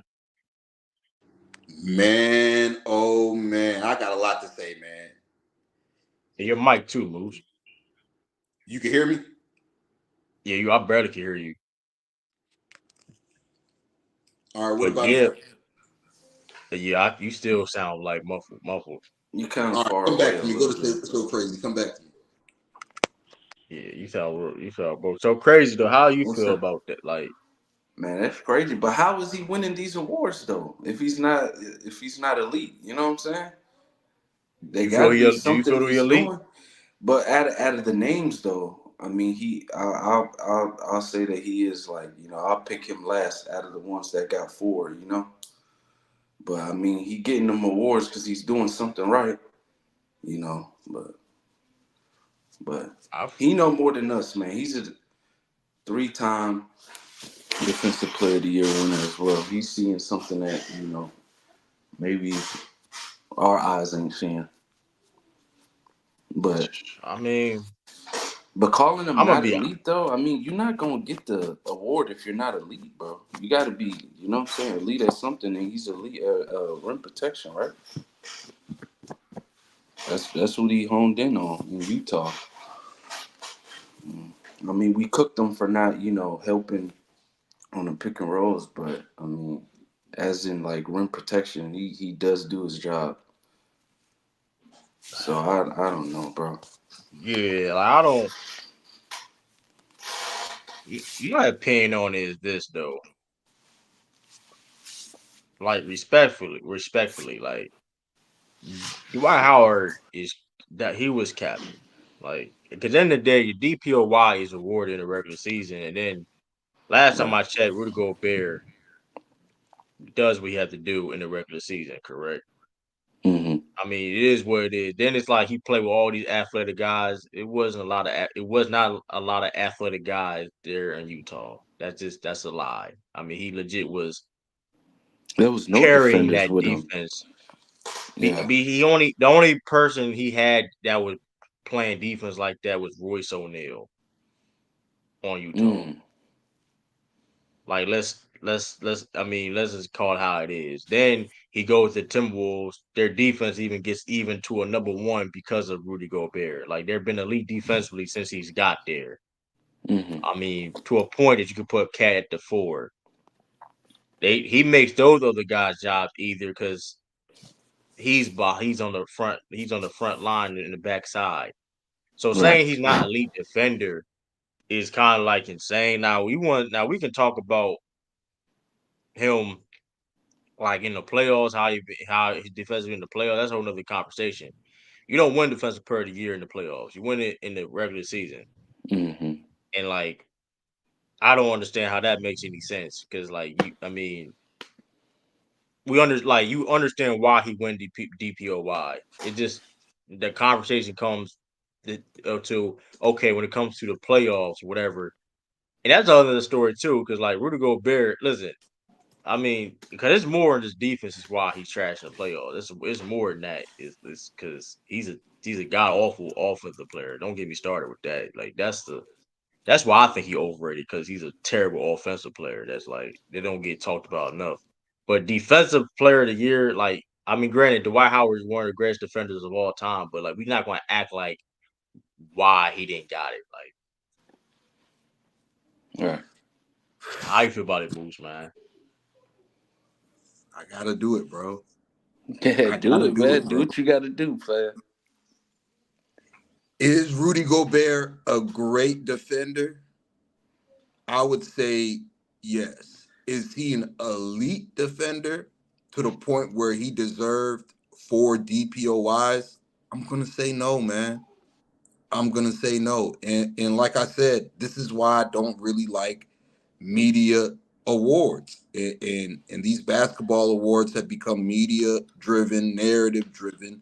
A lot of these awards get handed out in the preseason, and these reporters and these media guys make their picks then and wait till the end of the year to vote. They're already calling Wemby the most improved and the DPOY, and training camp ain't even started yet. So a lot of these media members got their minds made up. And I don't believe a lot of the media watches Rudy Gobert for 82 games. And that's why when it comes to the playoffs, we see a 4-time DPOY get moved to the bench, or we see him get cooked in the playoffs. We just got off the Olympics. France was in the gold medal game. France's Olympic run changed the moment the coach for France decided to sit Rudy Gobert on the bench. They benched him. They beat Canada. They benched him and they advanced to the gold medal game. And in the gold medal game, the most important game in French history, how many minutes of Rudy Gobert did we see? And as offensively talented as Team USA is, you mean to tell me we're not going to see an elite defender on the court, a 4-time DPOY on the court? I'm sorry. I like Rudy Gobert, for what he does? Is he an elite rim protector? Yeah. Is he a great defender? Yes, but to the point that he's an elite defender and he's a 4-time DPOY, like I'm not with it. I know a lot of people going to disagree with me, but I can't, man. I can't do it. I can't do it, man. And Dwight Howard knows what he's talking about. And I don't believe it's just Dwight Howard. I believe a lot of people in the league feel that Rudy Gobert shouldn't have 4. Should he have 1? Should he have 2? Yeah, but 4? 4? Are you serious? 4? I can't do it, man. I can't do it. Every time I close my eyes and see Rudy Gobert, he's getting cooked. Okay, but where's that at in the playoffs? Exactly. Okay, exactly. But DPOY is awarded for what you do in the regular season, correct? According to the media that votes for them, yes. And I don't believe the media watches 82 games of Rudy Gobert throughout the regular season. Hold on. We ain't gonna do this like this 1980s. Come on, he's not. You guys saying okay? Minnesota became a number 1 defense when he came. That's kind of taken away from what Naz Reid does defensively. That takes away from what Cat does defensively. That takes away from what Jaden McDaniels does on the perimeter. That takes away from what Edwards does on the perimeter. He been an anchor. We weren't even looking at the Timberwolves as But here's the thing, though, Moose. But just listen. The reason why that he didn't play in them Olympic games like that, he trashed offensively, bro. Like that's the reason. That's the main reason why he was trash offensively. That's the main reason why. That's the main reason why he trashed offensively for one. Because and granted, him getting cooked defensively is you talking about him in the pick and roll and guarding the space. It's not a lot of I'm talking about him in the post too. I'm talking about him in the post too. Who be cooking the post? Besides the obvious names. To a point where we seen Minnesota decide that the better post defender for Jokic is a Karl Anthony Towns, is a Naz Reid, as opposed to the 4-time DPOY. Hold on, who was playing to help? You can't be used as a roamer and you're the elite 4-time DPOY and your team is sticking Naz Reid on Jokic. Your team is sticking Karl Anthony Towns on Jokic. And I'm not gonna do it, bro. He's foul prone too. He's a good defender. He's a good defender. He's a great rim protector. But to the point where he's so elite that he deserved 4 DPOYs, and we got a guy like Anthony Davis who has 0. I'm not buying that narrative, bro. I'm not buying that narrative. But reality of the situation is he had 4 DPOY type of seasons, and that which resulted in the 4 defensive player of the years. At the end of the day, listen. You cannot deny what he does on a basketball court. Listen, when it comes through, and like I said, listen, and one thing you mentioned that Naz Reid and Karl Towns was guarding Jokic in the post. That's cool and all, but let's not act like Rudy Gobert, to your point, was roaming, helping those guys out. They wasn't guarding him 1-on-1. He was a help defender. He was not a primary defender. Listen. At the end of the day, if you helping or not, as long as you playing great defense and affecting the game, that's all really matters at the end of the day.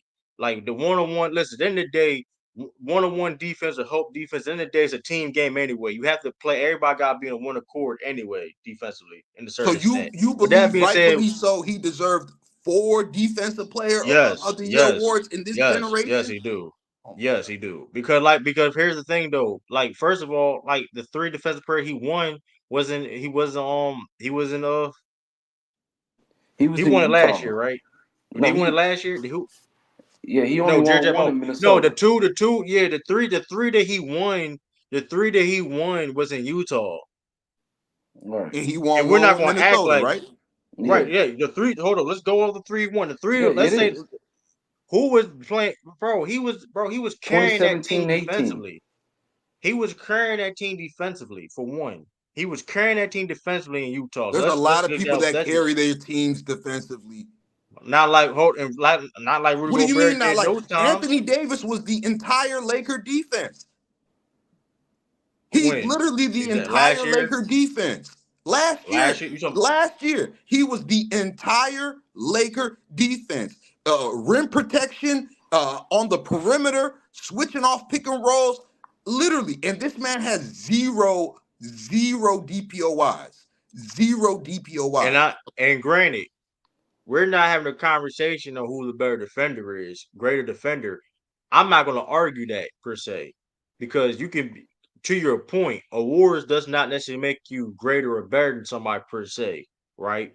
But and going back to awards, only one person can win these type of awards, right? Each year, only one. You only can get one person, and multiple people are in times are deserving of that award. To your point with the Anthony Davis, and even like we can go on like Tim Duncan never had one or whatever. There's multiple years where guys are playing elite defense and be in that conversation or win defensive player of the year. For example, this past year, I wouldn't mind if Anthony Davis could have got it. I wouldn't be mad.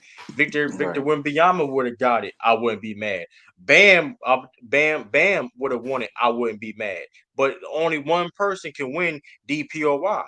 And regardless of case may be, Rudy Gobert is in those conversations for a reason. When it comes to the playoffs and everything, case may be, I'm not going to argue that. And then him getting cooked. First of all, it's not. First of all, the reason why you put Rudy as the roamer because of helping everybody else out and to help Carvey Towns out, because Carvey Towns it don't make sense. Carvey Towns guard. Listen, his defense is suspect. Listen, you talking about somebody defense. Listen. So like he ain't guard those Anthony guys Towns was a one-on-ones. great post defender this season. Right, he had help with Rudy Gobert. Like, and granted though, like, and that's the thing. That's the thing too, though. Rudy Gobert has as a roamer, and you can be confident in Carver Towns. You don't have to worry about something. If you do get beat by a move or somebody Jokic, Rudy Gobert is there. So like that's the thing. And one thing about Rudy Gobert, like he don't be getting cooked. Only time he be getting cooked, you be seeing is in space. And then with that argument, if people would love to use about him, that's majority of centers in the NBA. A lot of centers in the NBA can't guard, like can't you ask them to guard in a high pick and roll and I know a ask them to guy who guard like can. that. I It's know a not a guy lot who of people. can, and then could go right back to the rim and protect the rim. Okay, but like Anthony you said, Anthony this Davis. only one guy could win the award, and the media votes for him. So especially the 3 he got on Utah, I don't believe the media watched 82 games of Utah Jazz basketball. And Who is defending Utah? Hold on. And like Dwight Howard, right? A lot of Rudy Gobert's peers, if I'm not mistaken, Rudy Gobert was voted by his peers, meaning other NBA players, to be the most overrated. Am I correct? That got to mean something. When your peers, forget what the media is saying, forget what guys like Moose is saying. I'm talking about your peers. I'm talking about the guys you share the floor with. When they come out here and they vote you the most overrated, it gotta mean something. They're voting a quote unquote elite defender with 4 DPOYs, the most overrated. I mean, come on. And I'm not taking nothing away from Rudy Gobert. I said he's a great defender, but not to the level where he deserved 4 DPOYs. Hey, listen, man. He been a great defender for a long time. I don't think people like understand. Like even in Utah, like they was like top 2, top 5 defenses when he was on the Utah winning defensive player of the year. Like he didn't win it for no reason, y'all. Like, I mean, you go look what he do in the regular season. Like it's justified. Like you can't deny. Like, and granted, he can be overrated for a bunch of other things. I think he's overrated because of more than this like defense per se. Like his offense is trash. That's why I think people make like he's other things. A one-dimensional defensive player, bro. He's a one-dimensional defensive player. You can't say one-dimensional when he can roam. What does he do? What does he do better? What does he do outside of rim protection? He's a center. That's the thing, though. He's a great. And centers in this NBA, there are centers in this NBA that are being asked to do more defensively than Rudy Gobert, Anthony Davis, Bam Adebayo. Come on, bro. That's it. And Victor Wembanyama, that's it, bro. They are being asked to do more than Rudy Gobert. Mr. 4-time DPOY. And that being said, he legit anchored top 3, top 5 defenses for years. Like for different teams for years. He's been a common denominator of teams being the or one of the best defensive teams in the league. Moose, you can't deny that. Especially Like that's the one Utah, thing, bro. Utah wasn't known you for can't defense. listen. And here's the thing too, like, and people question why if about his defense, even at that time in Utah, and then he comes to Minnesota. They're one of the best defensive teams again. Like you can't deny what he does, bro. I mean, I get it to a certain extent, but listen, since Minnesota, that's the thing. Like he got into Minnesota, and they became a great defense. That's what I'm saying, though. Like, I mean, he's great. Rim protection is a very important skill in defense. Like I said, rim he's protection. Rim protection is he's a great rim protector. That's important. And what's more important, perimeter defense or rim protection? That's what covers everything. To the extent that he is a 4-time DPOY, I'm not buying it. Maybe 1, maybe 2, but 4 times. How many people have won that award 4 times? No, that being said, I know Ben Wallace. He was gonna hate it, man. All right, hold on. We need that's a great question. Dikembe Mutombo, Ben Wallace, and Rudy Gobert are the only ones. Rudy Gobert better defender than Mutombo. Are the only ones. Yeah. Rudy Gobert better defender than Mutombo. I said it. I stand on that. Okay. And I don't even. Mutombo was a better basketball player. He's not better than Ben though. So I get what Dwight Howard was saying. He was naming like the 4 in front of him, and he's the weakest one. I get that point. He ain't weaker than he's a better defender than Dikembe. Oh my gosh. I'm taking Dikembe. He is. Oh my gosh. I'm taking He's Dikembe a better defender than Mutombo, Dikembe. He is. He's a better defender than Dikembe. Bro.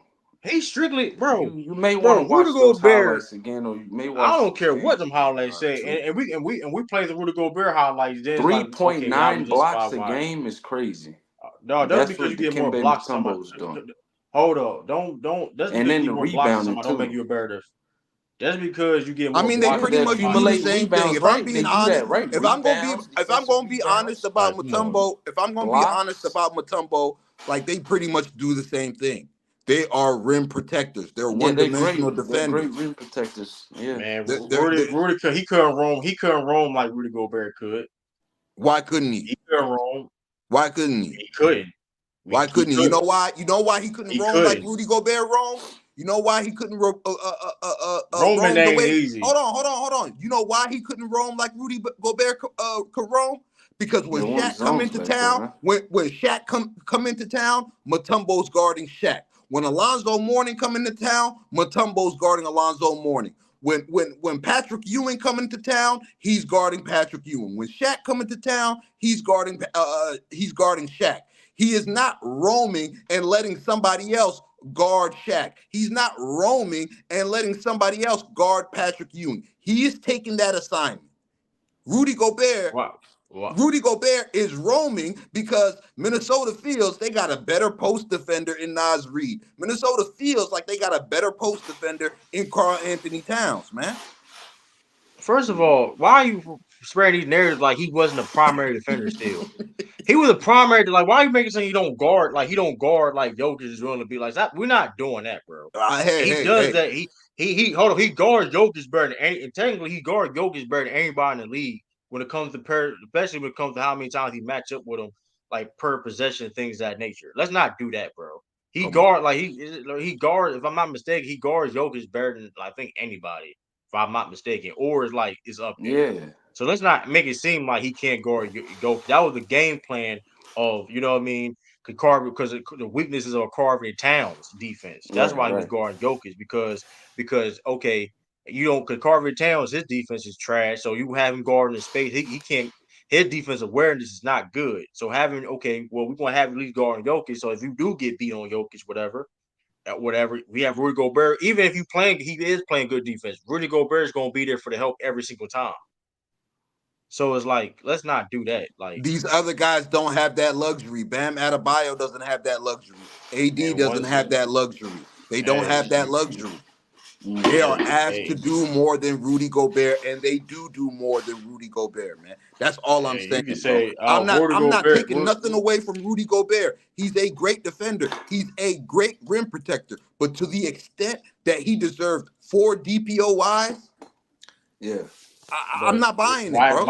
I'm not buying it. Mind you, and DPOY is a regular season award, and Brandon Cassidy media-driven award. That's why we shouldn't put a lot of weight into those media-driven awards. Yeah, we talking regular season. Okay, listen here, as regardless of the case may be, he been the best defender when he won those awards. When he won those awards, like every time in Utah, they was like the first or second in team. Utah was first in defense in the league. Mm-hmm. When he won this year, they was first in the league and he was the best defender. All I'm saying is, if you're the best defender on a team that was the number 1 or number 2, you gonna get it most defensive rating in the league, I'm not gonna be mad if that person won Defensive Player of the Year. I'm not with it. I'm not with it. When he's hands down, he's hands down the best defender on a team where they were number 1. On Minnesota, he is the best defender compared to a guy like a Jaden McDaniels. Stop it.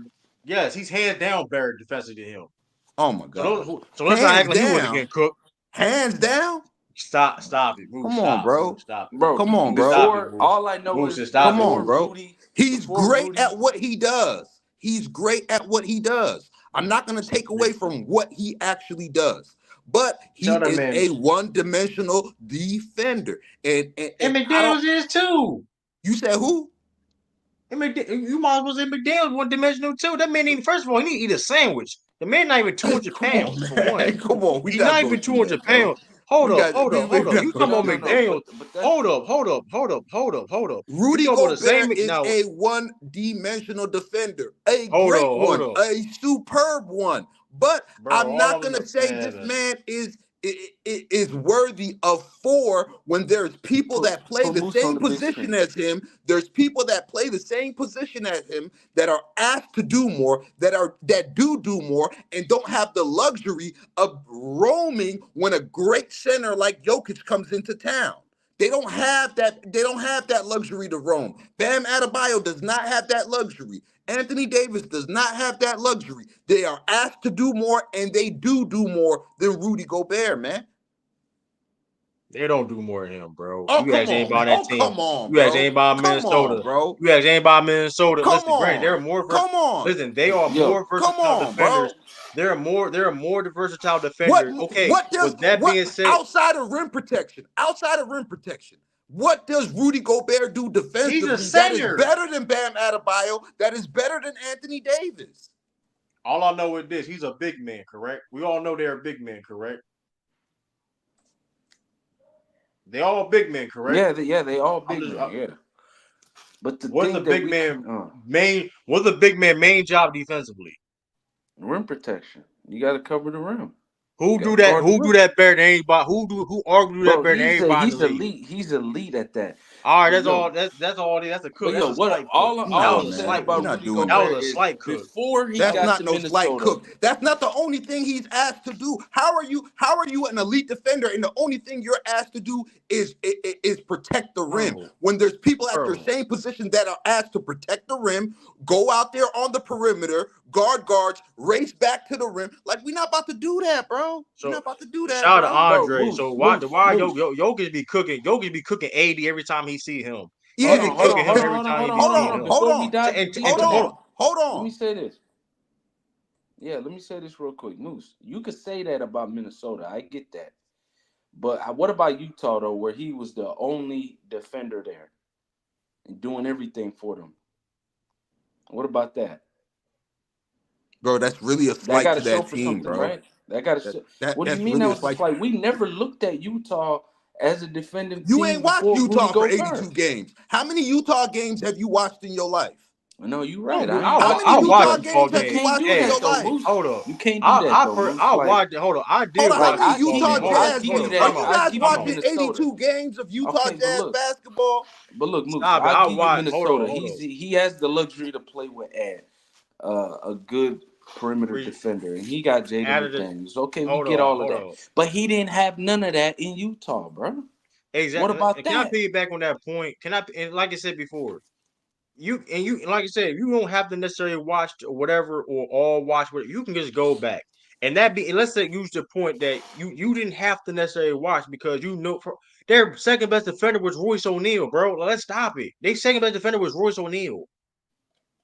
Like, let's stop it. Like they was a number 2 defense like back-to-back years, and you have Royce O'Neal as your second best Let me defender. ask you guys a question, right? Let me ask you a question, True. Let me ask you a question. Why do all these great defenders, why are all of Rudy Gobert's peers not respecting him having 4 DPOYs? Why do you think that is? You want to be honest? You want the honest? The truth? Why do you think? You think they just all hating on him? They don't like for one. I don't think people. For one, I do think like I said before, I do think his defense is overrated to a degree when it comes to. Can you say that again for me? It's music to my ears. Mind you, I do think he's overrated to a degree when it comes to his defense. Right? Let me make that clear. Let me make that clear though. But we're talking about defensive player. But we're talking about him winning defensive player of the year, right? Where it's a regular season award, correct? Correct. Voted by the media. He don't because I find it funny when it's time to cook Rudy Gobert, it gets silent when the regular season comes. It gets silent. If you notice that, right? When all that, he shouldn't like his defense ain't all that. They mention only thing they mention is him translation in the playoffs. That being said, you win defensive player of the year in the regular season. That being said, listen, when you're the hands down the best defender on the team and you're leading team the number 1 in defense, number 1, like I said, number 1 in defense, number 2, top 2 in defense in multiple years on Utah, where let's keep it real, there's not like there wasn't a lot of all defensive team guys. There's legit no type of all defensive caliber team guys on Utah. There's not. There wasn't. That's just the facts. That's just the truth, right? And he did that. And so let's not play that game. Because McDaniel, let's not act like McDaniel was getting cooked. He for sure was getting cooked. He was getting that cooked in that pick and roll. Same as Rudy Gobert. They was like, you can get it and you can get it. we got 4 for 4 special for you and you. Let's not act like Luka wasn't bullying him and bodying him up in the play. Let's not act like that now. Act like it was all Rudy Gobert. Rudy Gobert was the only one getting cooked. So let's not play that narrative. That's all I'm saying. I'm just saying now you talking about when the playoffs and comparing them to other great defensive players of all time, then hey, that's a whole different conversation. That I'm not, hey. We got to compare him to the greatest defenders of all time. He has 4 DPOYs. That's the standard that was set for him. You're right. And truth. So that's what I'm doing. I'm comparing him to the greatest defenders of all time. Is he worthy of that? Yes, he's better than Kembe Mutombo. Okay.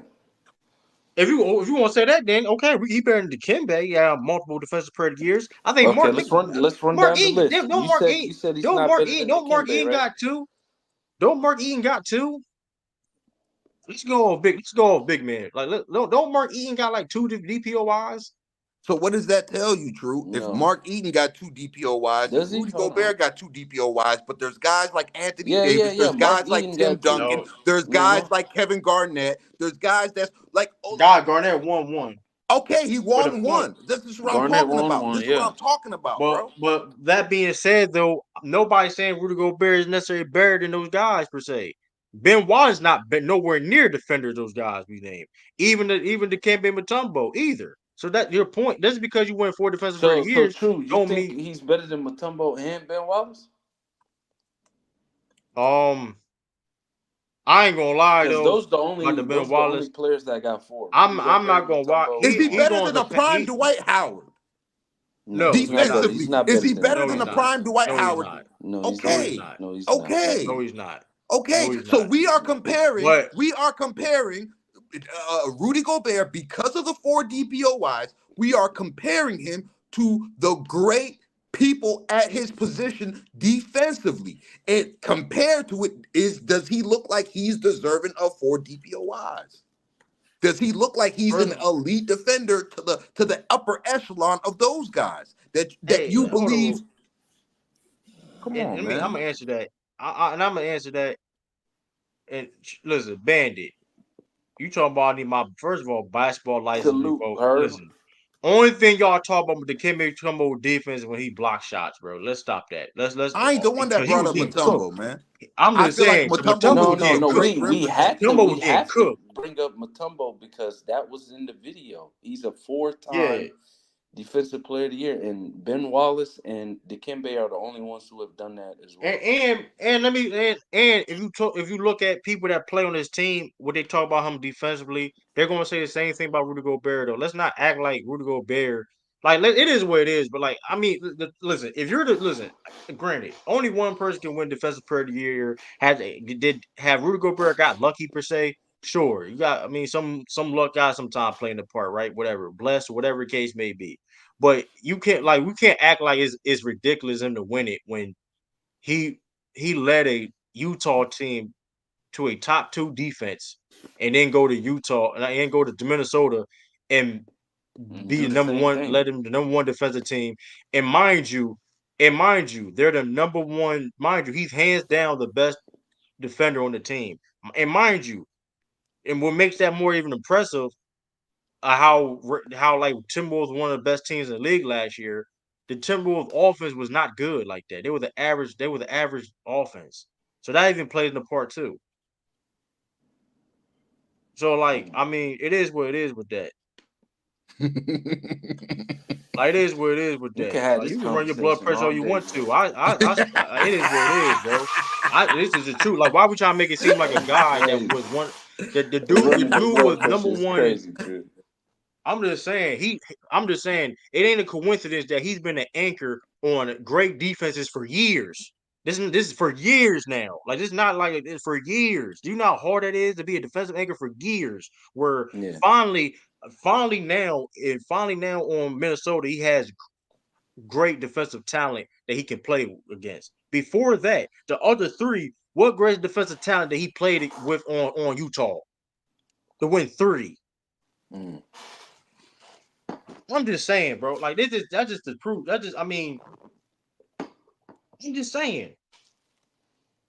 To the extent of having 4, I don't agree with. I'm not saying he's not a great defender. I'm not saying he's not great at what he does. But I just feel that Gobert is a one-dimensional defender. He's asked to rim protect. That's it.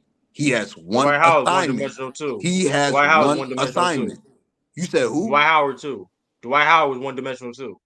Come on, he could do just much more than just block a shot. What else he was doing? What else he was doing besides rim protection? What else he was doing?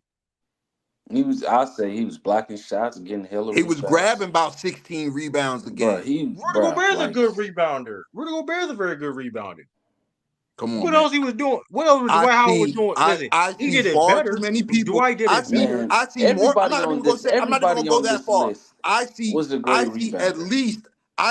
at least 2 guys in a regular season, 82 games, that played the same position as Rudy Gobert, that are asked to do more and do more on a nightly basis. And they anchor their team's defense. Some of those guys are their entire team's defense.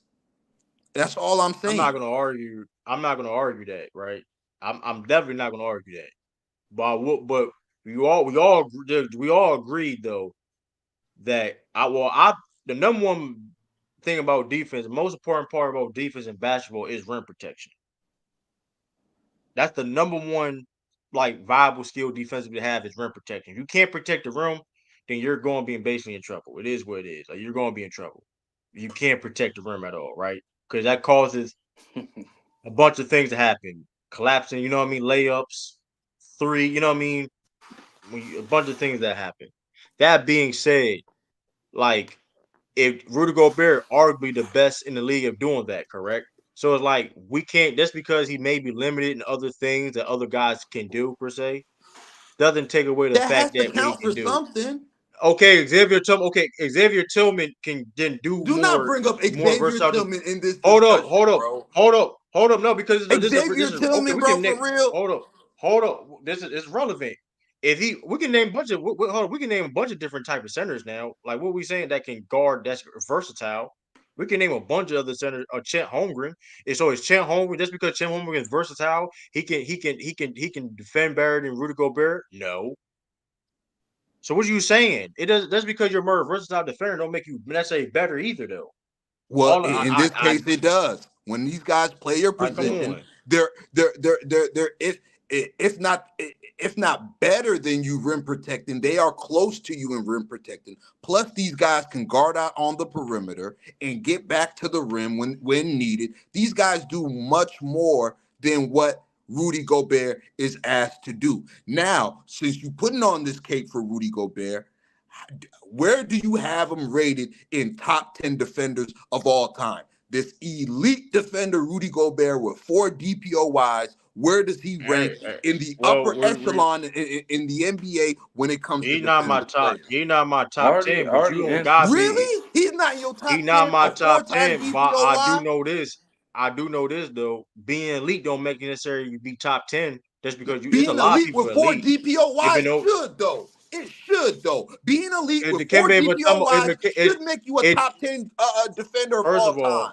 First of all, Ben Wallace and Dikembe Mutombo not top 10 defenders of all time. So what are we saying?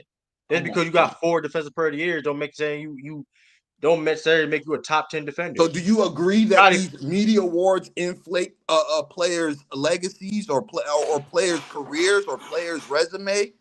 No, because we have this conversation now, so it don't even matter he won it or not. So that kills that point because the media. Why isn't Ben Wallace the top 10 defender of all time? Because here's the thing though, you can't have it both ways. You can't have it both ways because the same media also issue on Rudy Gobert saying he don't deserve it. So with that being said, when he do win it, it basically means he got it.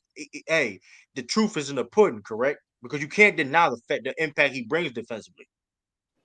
Come on, man. If I'm so crazy, if I'm lying or not. The media doesn't shit on Rudy Gobert's defense, bro. Yes, They're the ones voting for it, bro. They do not. How does he keep getting DPOY that is voted by the media, bro? That was my first question off the gate. Why is he getting these awards if he's not elite? Because you can't deny greatness. You can't deny greatness because that being so why isn't he one of your greatest defenders of all time then? If you can't deny greatness, hold on. If you can't deny greatness, if he got 4 DPOYs, so he has the hardware to go with your argument, why isn't he a top defender of all time or a top 10 defender of all time? What's keeping? I'm asking you a personal question. Why? What is keeping him off your list? Your personal list. What is keeping him off that list? That's what I want to know. What is keeping him off your personal list? I go off more in this awards per se. What is keeping him off of this awards? I think Tim Duncan is a better defender than Rudy Gobert. I think Tim Duncan is a better defender than Ben Wallace and Dikembe Mutombo too, and he has no DPOYs. So like that doesn't mean anything. But the point is this though, we cannot consistently deny what he brings on the court defensively. But especially when he's not on the court, the defense it takes a tank. They're not the same defense. Did it do that in Game 2 of the Minnesota series? I mean, the that's Denver one series? game. That's one game, bro. That's one game. What about in the Olympics? That's one game, bro. What about in the Olympics? Listen, okay. The reason why he didn't play the Olympics because he was a trash offensive player, bro. Like that's really what it is, bro. It's not that's why they did that. He was a trash offensive player, and they already had good enough defense, and they chose better offense than defense. They got Yabusele, my man with the dreads, whatever for France. They chose to get more offense to compete against the Team USA, which you need. So like, let's not So do you that mean because we all you know can't put the 4-time DPOY on the court when because Wemby was going to the bench? because he a When liability Wemby was going to the bench? because you a liability offensively. When you're a liability offensively, and you need all the firepower you need to go against Team USA or other teams, whatever case may be, of course. Okay, Like, you're Ben not a Wallace player was a liability offensively. He wasn't getting benched for games. What Olympic team he played on? Man, come on, man. Come What on, Olympic man. team he played on? Come What on, Olympic man. team he played on? The Pistons. Come on, man. Well, no, okay. What Olympic team he played Come on? on, Like, man. come on, bro. Even in playoffs, you ever seen a playoff game? You ever see a playoff game where Ben Wallace is getting benched? No, I never. You ever see a playoff game? You ever see a playoff game where Ben Wallace is getting cooked off the court? Come on, man. Hey, listen. Yeah, I wouldn't call Ben Wallace overrated, bro. Hey, Ben Wallace. Hey, I'm gonna say this though. I'm gonna say this bro. though. Ben Wallace would be doing the same exact thing defensively. I feel though, and listen, I'm gonna say this: Ben Wallace would have been doing the same exact thing in this era defensively in any era. But I know this though. Offensively, he cannot get away with things he did in the past, bro. That's just a fact, bro. It is he cannot. We're not talking hypotheticals here. We talking about it's not a hypothetical. He was a trash. We talking about things we've seen. We've never seen Ben Wallace get cooked off the court, bro. Shaq cooked his. Y'all gotta stop lying. Shaq cooked him. So y'all stop off lying. The court to where Larry Brown wanted to bench Ben Wallace. Come on, man. They got lucky. No. They were still winning. They were still winning. They were still winning the game. Come on, man. They were still winning the game. Come on, man. People say that we seen Ben Wallace. He locked up Shaq. Ben Wallace get cooked. Come on, bro. We seen him. First of all, the reason why I know this though, one of the reasons why Rudy Gobert. And like I said, he didn't get benched in the playoffs per se, too. That's the thing. He got benched in the Olympics. He didn't really get benched in the playoffs. He still started. So let's not do that. Yeah, let's not benched in the Olympics. That's the other thing, too. I didn't say he got benched in the playoffs. I said he got played off the court. That whole team did. That whole team did.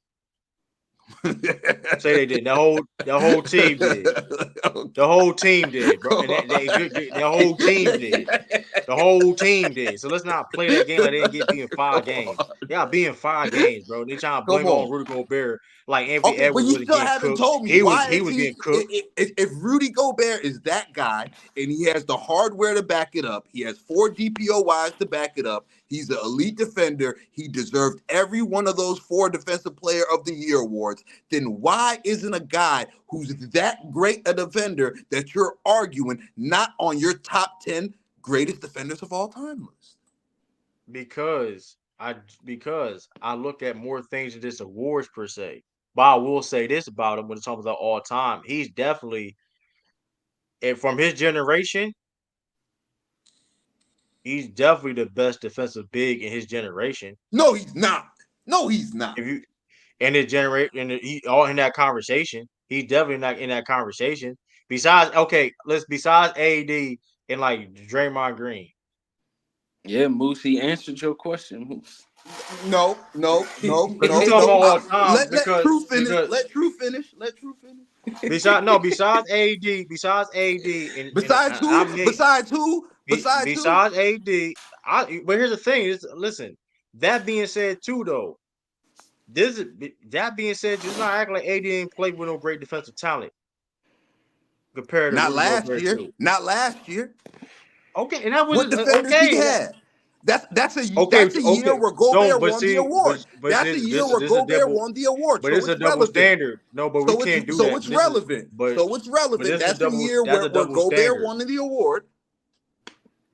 That's a double standard now, because now when we mentioned, because me and So Crazy mentioned the fact that he was carrying the defense in Utah, you didn't care about that. They had way less defensive talent. And they had way less defensive talent. Okay, I'll give you that. I'll give you that, Utah. I'll give you that, Utah. And here's the kicker. Here's the kicker. At the top. And here's the kicker. And here's the kicker though. And here's the kicker. He's better defensively than he is then right now than he is back then. He's got better defensively from then to now. What makes him better now? He's better communication. He can, he better communicator. when it comes on the defensive back We line. can't You heard what Dwight quantify Howard said. communication. You heard what Dwight that's the Howard said. thing, though. Okay. Time out. What Hold Rudy on. Gobert does hold on. great. We can't You see it on paper, bro. There ain't no stat hold on. sheet that's gonna Exactly. show you Also, I'm not gonna let you get away with that, Moose. You credit Dwight Howard about what his comments, but you also mentioned in that same statement you credit him that he did things better defensively than he did in Utah. So which one is it? Which one is it, Moose? Listen. I'm not taking away from Rudy Gobert, but like you said, he was a team's entire defense in Utah, right? He was that. okay. AD last year was the Lakers' entire defense. He had no defenders. He got a 39-year-old LeBron James, who we all admitted last season did not play defense. LeBron James was getting cooked on defense. We all admitted that. Myself, everybody in the chat knows I got a lot of love for LeBron James. I was on my channel, Herm, you a witness too. I was on my channel cooking LeBron James defense. Austin Reeves is not a defender. Vanderbilt, who is a great defender, was out the entire year. D'Angelo Russell has never been mistaken for a defender. Anthony Davis was the entire Lakers defense last year, bro. And not only does he have to guard the paint and protect the rim, he has to guard on the perimeter too. And he has to clean up the mishaps that LeBron has, the mishaps that D'Lo has, the mishaps that Austin Reeves has. Like, come on, what are we talking about here? Okay, and mind you, nobody arguing that you feel though AD should have won Defensive Player of the Year or not. Nobody's arguing that.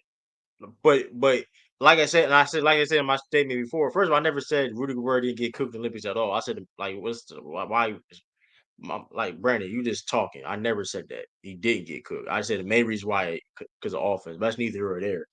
But the point is though, like nobody arguing that okay, AD should have won Defensive Player of the Year over Rudy Gobert personally. I thought Victor Wembanyama or Bam could have won Defensive Player of the Year.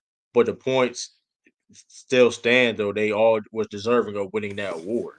Nobody's going to AD should have won. Oh no, there was but only one person can win the award each year though. That's my point. Like regardless of you can have two guys playing at a defensive player of the year level, but only one person can win it. You know what I mean? So it's like it is what it is with that. And listen, that being said too, and I have to get in this bag, but they played against Jokic in the regular season in the playoffs. And all I know is this: that man AD be getting cooked by Jokic. And Jokic got cooked by AD on defense. So everybody gets cooked by Jokic, man. I'm just saying though, like he specifically and look at AD's numbers. Look at AD's numbers in that series. Look at AD's numbers in that series. He was giving them the same work on the other end. Man, listen, nobody arguing it. We ain't talking about AD offense. That's new. We gonna compare AD's offense now with Rudy Gobert. That's not the conversation, but the conversation is about defense. And Rudy Jokic was giving AD that work. Rudy Gobert. Who doesn't Jokic give that work to? Who doesn't Jokic? Y'all are using Jokic as an outlier to push this agenda. This is what I. Like, come on, let's not do that. Know this. At least AD is guarding Jokic. At least AD is guarding Jokic. AD is not roaming while Jackson Hayes guards Jokic. Rudy Gobert is roaming while Karl Anthony Towns guards Jokic. While Naz Reid guards Jokic, man. He roaming too, though. He is roaming too. Man. Come on. Let's not do that. AD doesn't have the luxury to roam. AD doesn't have the luxury to roam. He is the team's entire defense. Moose, you lying right now, bro. First of all, he do be going Jokic one-on-one. He do be going Jokic one-on-one, but there's a lot of times he is roaming against Jokic. He is roaming a lot of times against Jokic. Moose, you know you came back to our side, right? Moose, you know you came back to our side, right? I'm not trying to hear that. I'm still waiting. I still want to know why that you guys, you two so crazy. Hey, we're not gonna go. We're not gonna stop. No. Let's so crazy get this off. We're gonna put you in that group, bro. We're gonna put you in that crew. Why isn't this elite of elite defenders with 4 DPOYs? Why isn't he a top 10 defender all time? Just because you man. The same. okay. The With that same being reason said, we ain't got Mutombo in that same. the same reason you don't got the Mutombo or Ben Wallace in your top 10. The same reason. Yeah, same I reason. got Ben Wallace But in yo, my let me top say 10. this though, Moose. By you defending AD like that, right? You're basically agreeing with us in that Utah. So basically, if we take out the Minnesota defensive player Why of are the you year, bringing up he something I still already has said? Why 3. are you bringing up He something I still already has said? 3, I man. said already. If you want to credit Rudy Gobert for the defense in Utah, and you say he deserved 1 or 2 DPOYs, but 4 is excessive to me. That's all I'm saying. Okay, That's all I'm saying. I'm not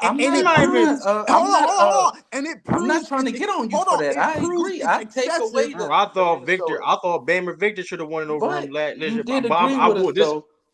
You did agree.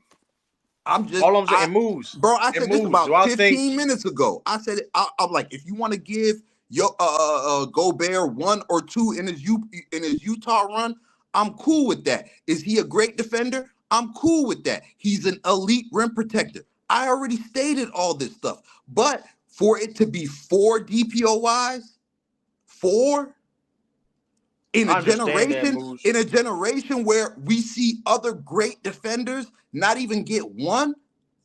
Hold on. Let me ask you a question. How many defenders in this era are better than Rudy Gobert in his generation? It's not a In this lot, bro. generation right now, at his position. No, I'm talking about since he's been in the league, because he won 4 defensive player of the years. So let's do this from like, because this is the thing too though. He been elite defensively even before his first one. Like he was top 10 like the 2 years before on 2020. He was top 10 in DPOY, top 7 since 2015, right? So he finally won one in 2018. Since 2018 to now, how many defenders has honestly been better than Rudy Gobert? I could say Anthony Davis for sure. From 2018 till now, Anthony Davis for sure. Bam Adebayo, you could throw him in there. That's cap. 2021, you could throw Ben Simmons. 2021, Ben Simmons, regular season Ben Simmons. Defensively, you could throw him in there. Don't do that, Drew. Don't do that, Drew. Ben Simmons is a lot of things. Ben Simmons is a lot of now things. We cap on Ben Simmons now is crazy. Hold on, man, bro. Ben Simmons defensively was a monster before he ran into these issues that he's been having, bro. You cannot tell me Ben Simmons was not an elite defender, bro. And in 2021, bro, did Gobert win in 2021? No, it was Giannis that won. But the rankings they have is for that year that you're mentioning, Moose, Giannis, Anthony Davis, Rudy Gobert, and Ben Simmons and Bam, top 5. Come on. I'm gonna say that, but let's not act. Listen though, I mentioned 2018 for now for a reason, right? I ain't going over a singular year.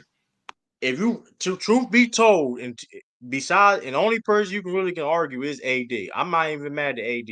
From 2018 to now, Rudy Gobert, Bro, y'all the acting only like I person you said can Rudy say. Gobert is trash. I'm not saying No, Rudy I'm not Gobert saying is that. I'm gonna put in the context. I literally of like called him why a great defender. but this is why I'm trying to simplify to look at why he may have won 4 defensive player of the years. Besides AD, which I'm not gonna argue, right? AD is a phenomenal defender.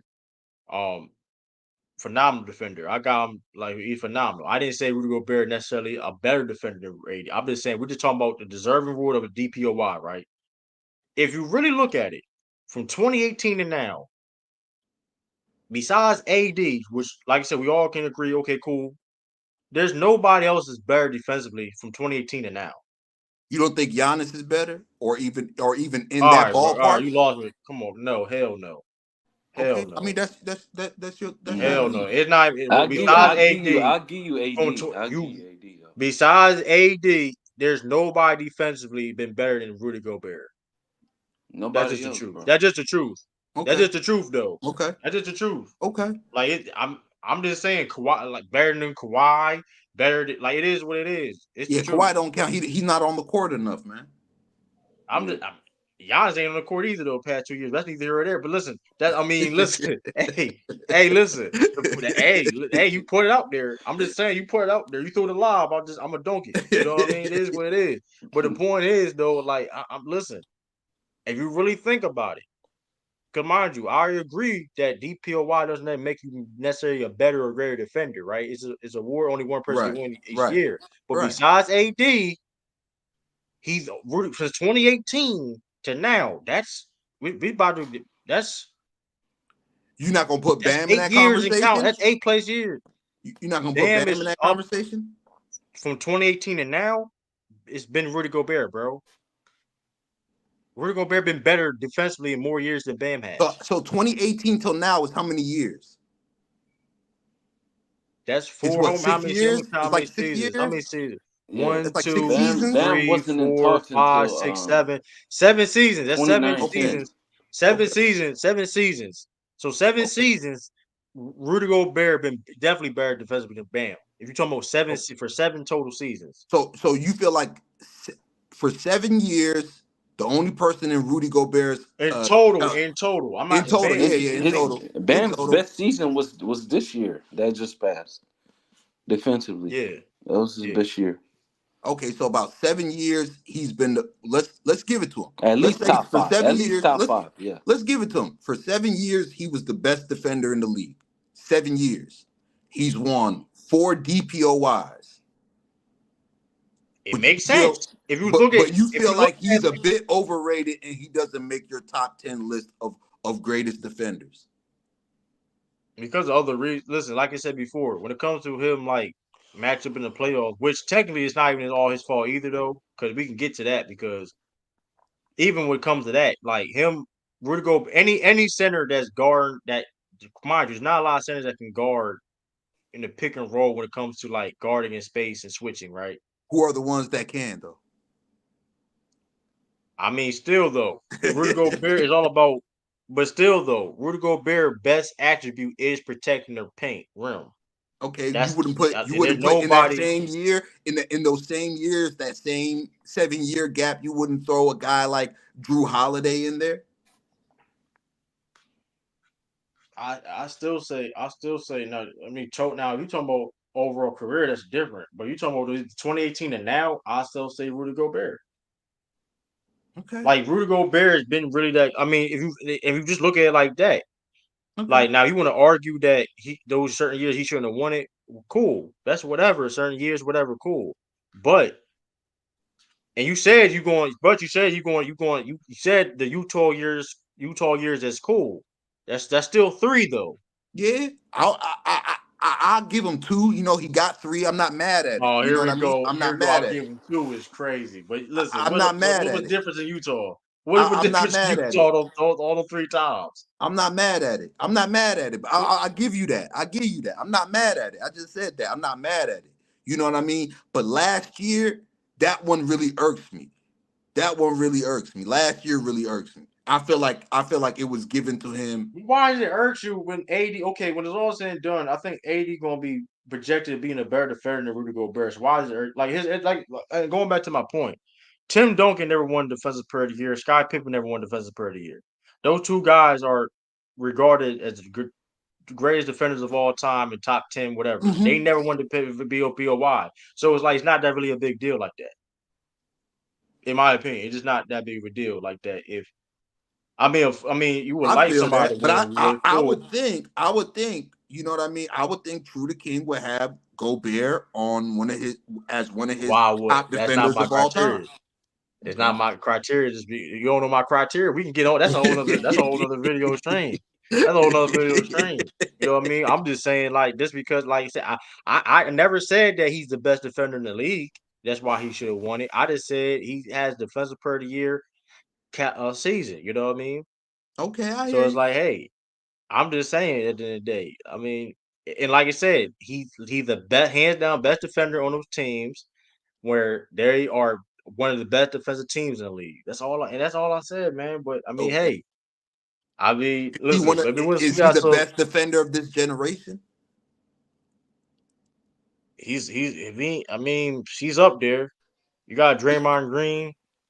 You got AD. He's up there. He's up there.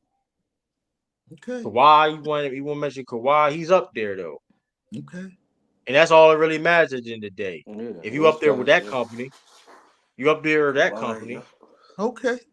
Okay. So that's all that really matters though. I mean, that's all that matters at the end of the day. That's all. And so if you in that company in a sense, and you in them conversations, that's all really matters at the end of the day. And then it's like you can't. I mean, shout like I mean. It's like kicking the man when he's down. Like, God, we understand he got cooked, but it's like it'd be No, I different. gave It's him like his he can't. love. You don't do that. I gave him his love, bro. He's No, a I'm just saying great in general defender. though. He's a I'm just great saying in defender. general. He's great I'm at just what he saying, does. man. He's great at what he does. But when you I say mean, somebody's great, when you say they dominated, they've been the best defender for 7 years, when you say they got 4 DPOYs, I would expect that person that's telling me that to have him as an all-time great defender. right, man. That's all I'm saying. Akin Corley said Benoit's not top 10 defensively. Nah, he's not my top 10. Like now, you talking about bigs of all time. That's a whole different conversation. But he's not mine. Yeah, that's a different stream He's right not there, mine. buddy. He's not. Yeah, he's not my top 10. Ooh. You know what I mean? I'm just saying. But hey, man, look like man. Yeah, Hey, act accordingly. where's We're True gonna have to Chop? circle back to that at some point, man. We're gonna have to circle We're back gonna to that circle at some back point. on that. He's an all-time great Because defender though, like I Ben want to hear Wallace. But True's he's not list. my. Y'all really want to hear my? I don't have my list top of my head though. We gonna really save Yeah, that me for too. another I day, know man. you I'm don't. gonna circle back to it. I don't have it on my. I don't have it top of my list at all though. But like, I mean, I made like, hey, go subscribe to our channels though. Listen, hey, True to King TV, subscribe. I'm almost at 1K. So if you want that, Yeah, get help me my get guy to to 1K. 1K, man. Y'all Matter of playing fact, out gotta there. make get it me Get my guy to 1K. 4 1K, more, sir. man. I will do a video or a stream with her about that. How about that? Give me a 1K and I'll do that. You know what I mean? I still probably do regardless though. But like, help me 1K, do 1K. I do it 1K faster. special, You man. know what I mean? Come on, man. Help me get the 1K. Hey, Man. all he How about needs that? is 4 subscribers, man. Get him to 4. Y'all get that video, man. Do that. Also, Listen. while you guys are at it, man, make sure y'all smashing that like button and sharing the video, man. You guys know my slogan. It's a lot of things in this world that cost, but hitting the like button ain't one of them, man. Get them goddamn likes up, man. It's 770 people in here. Right. There is no reason why we shouldn't be at least 500 likes, man. If you watching this video, man, it ain't hard to do. It's in front of your face. It's looking at you. It's clear right now. Tap it and turn that thing black, man. Smash that like button and share the video, man. We still rocking here on In the Zone on FYF Sports Debates. Just got done cooking this Rudy Gobert situation up, man. Fellas, man. Let's transition, man. WNBA, things is heating up. A lot of things is going on, man. Rookie of the Year debate is heating up. Angel Reese, Caitlin Clark. This is kind of turning into some type of Magic Johnson versus Larry Bird, white versus black type of thing. But let's keep it strictly basketball. Fellas, I'm going to ask you guys, who is the WNBA Rookie of the Year?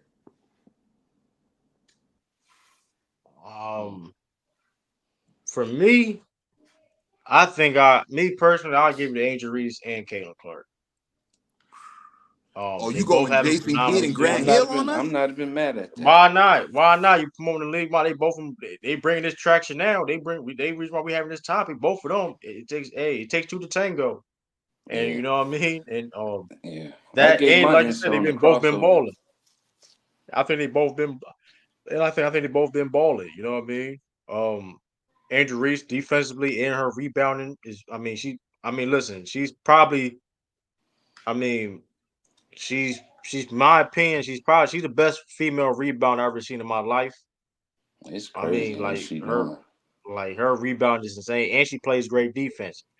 Caitlin Clark, offensive ability is when it comes to her passing, shooting, and scoring, is very elite. Also, is elite. So like you got two type of females that approach the game differently in different ways of the game. I'll take them. I'll take both of them rookies here. Why not? You know what I mean? They both is because it's kind of hard to really judge. I mean, in my opinion, now if you want to go for wins or whatever that case nature, if you want to say Caitlin Clark, whatever, it's still. I don't know. But me personally, I will have to say Angel Reese and Caitlin Clark. Ooh, so crazy TV. How you feeling, bro? Hey, I gave my answer in the chat in the crossover. Salute to them, but yeah, man, I give them co-MVPs too. I'm not mad at that. Rookie of the years, you mean? Yeah, I'm not mad at that. You know, they both doing their thing. They breaking records as rookies. You know, I'm not mad at that, man. Give them the both. They both moving the needle for the W anyway, bringing more eyes and attraction and bringing more money. Yeah, I'm not mad at that at all. Just give them to them both. It'll bring even more eyes if you do that. Ooh. You know, I'm not mad at that. Where do you sit on this, Moose? Where do I sit? Isn't it obvious? Isn't it obvious? There's a clear-cut rookie of the year, bro. I mean, I know both of these women have brought great traction, have brought great viewership to the WNBA, but let's keep it 1,000, y'all. Caitlin Clark is the clear-cut rookie of the year, bro. Can we be honest? Can we be honest? Bro, she has transformed that team, bro. She has literally transformed that team from a bottom feeder. She got them rising in the rankings. She has been a main cog. She low-key does deserve some MVP love, low-key. No, she don't. She's in MVP talks. No, she don't. She don't. Hey, we all know that. Y'all hating on that corn-fed girl, man. No. She's in. Come on, bro. Y'all hating on that corn-fed girl. I don't care. No, the point is though, it don't matter. Like if you ain't Angel Wilson, you being MVP, it don't even matter. Like no, I didn't say she should be the MVP. I said she should get some consideration. She should be a top 10 MVP candidate. She should be a top 10 MVP candidate. I'm just saying. You said MVP consideration. You talking about like the MVP period. You talking about just being ranked. Yeah, of course. No, I'm talking about being ranked. I'm talking about being ranked. I'm talking about being ranked, bro. The way she's playing and what she's done to that team, raising the level of that team, bro. Come on, bro. Like I know right now it's people want to hate on the corn-fed girl because they don't like her fan base, and it ain't really her real fan base. That is a minority group of people that's trying to attach themselves to Caitlin Clark for their own agenda. But come on, man, let's look at it from a hoop perspective, bro. She is the clear-cut rookie of the year, bro. For real. She's the clear-cut rookie of the year, bro. She does so much for that team. Because of wins? Bro, she's the reason they win. Going based off of points. Hold on. We're not gonna act like she don't got people on her team. They both let's great, not act bro. Like she don't got. Let's not act like she don't got people on her team compared to like the Angel Reese. Because like that's the argument with that is okay, she's helping the Indiana get to the playoff, which ain't been in years, which is impressive. So what has her impact been on that team, bro? I'm not saying she don't have an impact, but I mean the Sky has impact too. They number 6 when right Angel Reese now. got there. Come on, the Fever number 6 now. They won 4 games in a row.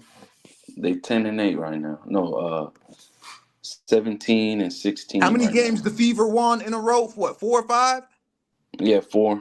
Yeah, technically the Chicago right now they play off 6 games. Technically the Chicago AFC right now, that's playoffs. So I mean Angel Reese helping them get to the playoffs. So that's 11-21. And I'm not taking and notice how I didn't even knock Angel Reese. I'm not knocking Angel Reese. I love Angel Reese.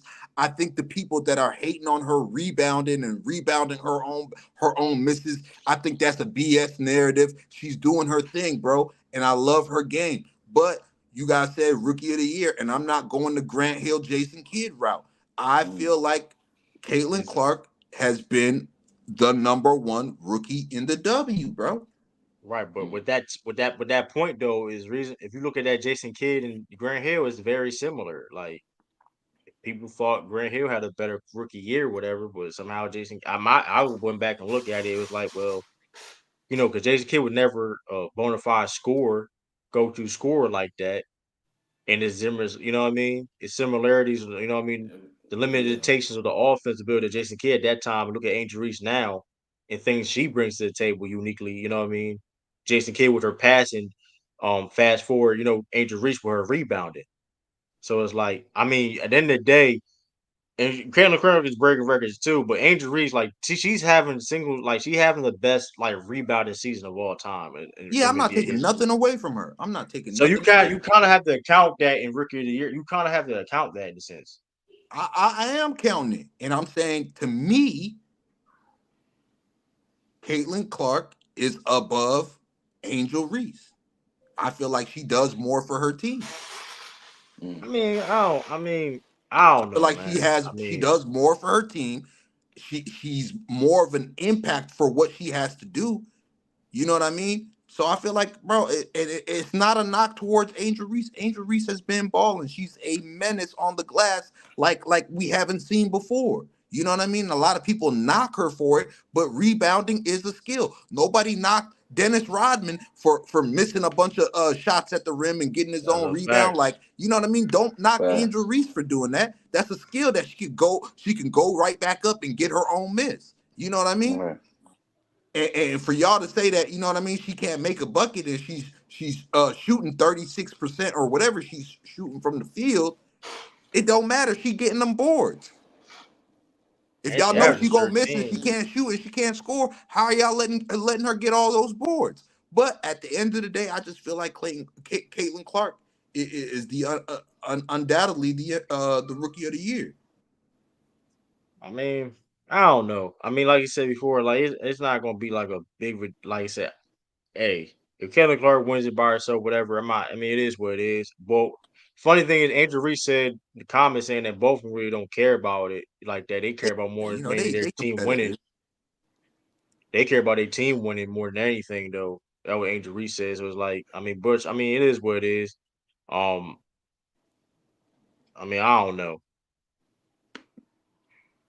I don't. It is It's tricky though. I don't know. It is tricky because, like, I mean, I mean, I think the main thing is if they going to give it to Kayla Clark is the fact that the Fever is like 5th seed. That's gonna give her the edge out. If they had like the same record per se, then it's just gonna be. I think it'd be a more I mean, I don't know, because I think Angel Reese does things on the table more than Kayla Clark, vice versa. Besides just the wins argument, you know what I mean? The defense and rebounding is like Angel Reese is like in a whole nother level than Caitlin Clark. And Caitlin Clark clearly is a way better offensive player. So you know what I mean? So that's how I look at it. Hell yeah, I feel you guys. Man. It's gonna be a good race to the end. You know what I mean? It's gonna be real interesting. You know what I mean? They might take the PC route and split the votes and give it to both. But to me, it's not even a debate to me, man. And it's no knock to Angel Reese, man. Caitlin Clark is my rookie of the year, man. She's been balling. They both been balling. Shout out to the Fever. Shout out to the Sky. Shout out to the whole W, man. The whole W has had an exciting season so far, man. It's probably one of the most exciting seasons, man. And salute to those women for bringing a lot of traction to the game. Absolutely. Yeah, though, man. What's up? What time is it? Oh, we might as well just drop the link, man. We might as well drop the link. See what people have to Yeah, thoughts. we ran through all the topics, right? Most of them. It's 2:20. I mean, it's 2:20. I mean, shoot, we're gonna be going. Go ahead and drop the link, man. Let's see what the people got to say, man, on everything we talked about today on In the Zone, right here on FYF Sports Debates. You guys are still in the building, man. Make sure y'all smashing that like button and sharing the video, man. Make sure you guys support everybody that's up here. Get my guy True the King TV to 1K subs. Turn my guy So Crazy TV up. And I can take all the subs that you guys can give, man. So make sure y'all subscribing to my channel, Moose Talk Tuesday. We just dropped the link. Y'all feel free to join us, man. Right. Cook on any topics that we talked about today. Hey, appreciate y'all for subscribing to the channel too. Shout out to Steven Johnson, subscribing. Shout out to A Courageous, man. Salute to you, A Courageous. Salute to everybody in here, man. I'm like 50 subs away from 6K, man. Get my guy to 6K, man. Absolutely. Oh, yeah. Salute to my guy Adam in the chat too, man. Make sure y'all smashing that like button and sharing the video, man. Guys, the link is in the chat, man. Feel free to smash on that link and slide on through, man. Facts. I'm putting Boost channel. Let's say, like you said, man. What y'all got? Like, what's y'all thoughts, man? Like, what y'all like? Like I said, what y'all thought? Like in the chat, man. Like I said, man, I see a lot of opinions. Talking about man, True be capping. I mean, listen, I'll just speak my opinion. Listen, you know what crazy thing about it? Like Yeah. times like this, like True be capping. I'll be dropping that link. Hey, shout out to Gilbert in the building, man. Salute to Yeah, Gilbert in the salute to building, man. Gil, man. Salute, bro. Salute to Arena Gil. Spirit. Shout Appreciate out you to Gil, sliding through, man. brother. Shout out to Make Gil, sure though, y'all man. subscribe to Arena Spirit, No Chill Gil, Gil's Arena, everything Gilbert Arenas associated, man. Make sure y'all subscribe to him. Hey, Smash that like Gil was button. Right. snap. Hey, Gil was snapping though. Gil was snapping. He was like, Gil was snapping on that Kobe Jordan conversation, man. He was. He was. He sparked something this whole week, man. Facts, bro. Man, he know. Hey, Gil. One thing, Gil be starting stuff, man. Gil know what he be doing, man. Gil be. Right. But y'all Shout Facts. out smash to that Gil, like though, button. man. The link is in the chat if you guys want to Damn, jump up nobody on want the to come up panel, here, slide man. on It's through, man. crazy. Hit the chat. Guys, also, It is. while we waiting for people to hit the chat, man, Yeah. Steph Curry's contract extension. We made a lot Oh of noise Oh yeah. about yeah. Steph Hey, Curry yeah. taking the Warriors out of his bio. We made a lot of noise about it. You know what I mean? It ran through social media. And as soon as we made all the noise about it, Steph Curry turns around and signs a 1-year extension with the Warriors for $62.6 million. A lot of people feeling like Steph Curry is going to retire a Warrior. I'm on the different side of that, but I want to hear from you guys, fellas, man. True to King, So Crazy TV. Do you feel like Steph Curry Yeah. retires a Warrior? Yeah. Um, I don't know. you I can go think he for leaves, Chris. bro. We talked. Remember Ricky Morgan? He dropped that knowledge on us on the stream. Moose. That was crazy on the live, but yeah, I think he leaves too, man. I don't think they could get it done for him, man. I think he gonna be up out of there, man. He already told them if they ain't trying to win, I'm gone. He didn't say it like that, but he pretty much said it, without saying it. Yeah, he said he But didn't want to play on a bottom yeah, feeding team, and rightfully so. He still feels like he can compete for championships. he wants to It's win, up bro. to the Warriors organization if they feel the same way as Steph Curry. True to King, man, how you feel? Do you think this Um, guarantees Steph Curry retiring a Warrior? This 1-year extension? my opinion, I definitely can see. I definitely can see him retire the Warriors at this point because it's like I did. I mean, 62 million. I mean, he's gonna be like 39 years old at the end of that. I mean, basically at that year. He's Right. 36 years right now. He about to be 37 in the next calendar year. So at this point, it's gonna be hard. I mean, I don't see him. Yeah, he probably gonna stay at the Warriors most likely. At this point, I mean, especially sign that 1-year extension for $62 million. 62. I mean, I don't really see. I mean, maybe they promised to bring some talent over there, but I don't really see him leaving at this point because he could have been a free. He could have just waited his contract out and be a free agent and then go somewhere. But he signed that extension. It's gonna make it more even difficult to even at that point. 62 million for a guy to be 39 years old is that's tough. It's tough, but it's Steph Curry. I don't know, man. I'm on the other side, bro. I mean, I don't feel like this guarantees Steph Curry retires a Warrior. I mean, if anything, it could have been a 2-year extension. You know what I mean? He had 2 years left on his deal before he signed this extension. We seen him take the Warriors out of his bio. I mean, that gotta mean something, even though he blamed it on him just being proud to be an Olympian and there's only certain amount of characters he could put in his bio.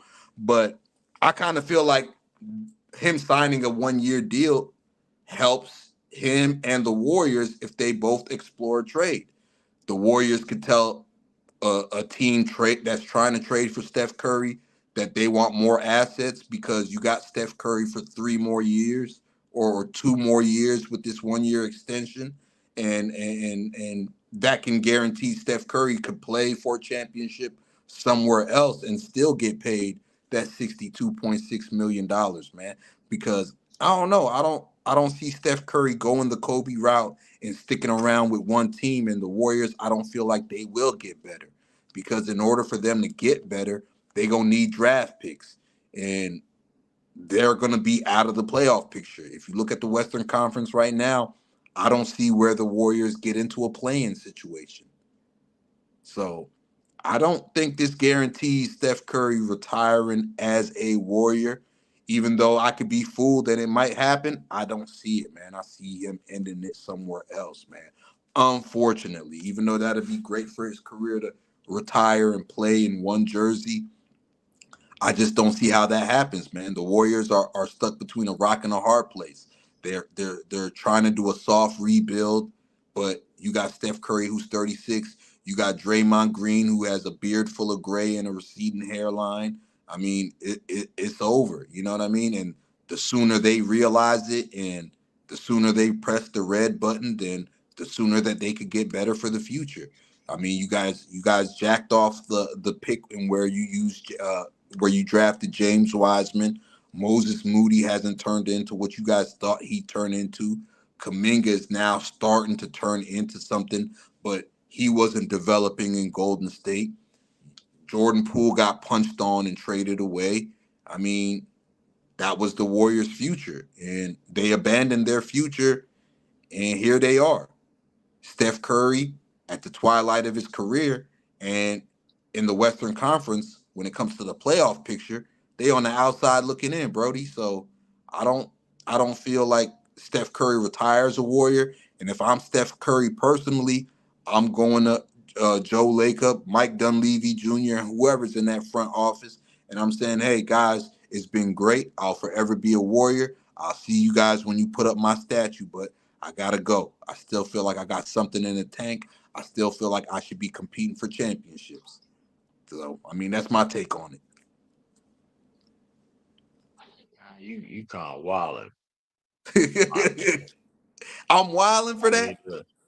Wild, low key wilding. I mean, come on, Steph Curry coming off the Olympics he just had. You don't think Steph Curry wants to enter a season where he feels like he has a chance to win a championship? Him entering this season with the Warriors, you got to believe he doesn't look at that roster and think he has a chance for an NBA championship. He doesn't have a chance for an NBA playoff, let alone an NBA championship. So if you Steph Curry and you still feel like you got juice in your tank, pause, no diddy, and that you could compete for NBA championships, and you looking at the Warriors organization, the same organization that didn't want to put in a Brandon Podziemski to get a Lauri Markkanen, the same Warriors organization that couldn't get a deal done for Paul George, even though that's the Clippers' fault. But still, you got to look around and say, like, damn, all I got is Draymond Green, Podziemski, and Kuminga, and a slim down Looney. Like, come on, man. And I understand that, but like he still signed a 1-year extension though. With that being said, for $62 million, like, and I understand that, but he's getting older, and it's going to be harder for a team to acquire. Really, I know he got no trade clause, so he got some type of leverage there. But it's like, I mean, to that point, also, I don't see the Warriors they don't want to get rid of him. Of course they don't want to get rid of him. They gotta I mean, I don't know, man. I feel like they don't want to get rid of him because of ticket sales and merchandise and all that. Yeah, but basketball wise, he's trying to win, bro. Like, I mean, regardless of it, listen, he want. I mean, that's true too, but they don't want to get rid of him. That's why, regardless, that's why they had no problem giving that no trade clause and all that, because they don't want him to go. So it's like, with that point, it's like, I don't, me personally, I don't listen. Well, and that being said, listen, he could go somewhere, whatever. But like that being said, he about to be that last year of his contract, he's gonna be 39 years old, 38, 39 years old. That's kind of crazy. 62 million. I mean, and then like you said, you gotta give up a lot of assets to even get Curry at this point. All it takes is one team. Maybe more. They don't got to take one team. I mean, listen. I'm just saying you gotta give him a lot to get Steph Curry. That's the point. That's why you don't got. I mean, it is what it is. Like you gotta give him a lot. So it's like, I mean, I don't know, man. It's. I think it's. I mean, could it happen? Maybe. It's a slim chance, but I think he's staying put, man. Okay, if you were Steph Curry, what do you do? If I'm Steph Curry, I would wait it out. My contract and or demand a trade. But he signed a 1-year extension. You still gonna get paid the same dollars if you get traded. Right. Probably more since you got a no trade clause. He had the demand. He had the demand to trade. He giving them an opportunity to do something like that. Giving them a chance to get it right. If they don't get it right, he's gone, bro. But that being said too, the older you get, how the value, you know what I mean, you're gonna be the same. And with that $62 million, you know what I mean, he getting like what almost he getting 59 after this season. And then 62 million. So you basically paying a guy almost 100. You basically paying a guy 120 million dollars for somebody who's 38, 39 years old. He ain't just anybody. He's Steph Curry, man. We just seen him put on a great performance in the Olympics. Hey, and you're right. And you gotta give him a lot for that. Somebody that old. And I'm not saying he can't help a team out, but the reality of the situation is. I mean, listen, they missed the playoff for a reason, him being Steph Curry. So he needs a lot more help to even compete in the playoffs now. So, I mean, I get it, but I don't know, man. I mean, hold up, why did I drop the link again? What time is it? I don't know. I mean, I feel you on that. I don't know. Why drop the link again? I mean, listen, he maybe could leave, whatever. But it's like with that contract, it makes it more difficult though. Oh, we got Sturdy. We got Sturdy here. Sturdy. Yo, Sturdy, salute. What's good with y'all, man? It's your boy Sturdy here, trying to help turn some of y'all shaky takes more some sturdy takes. We know. That's all we're trying to do.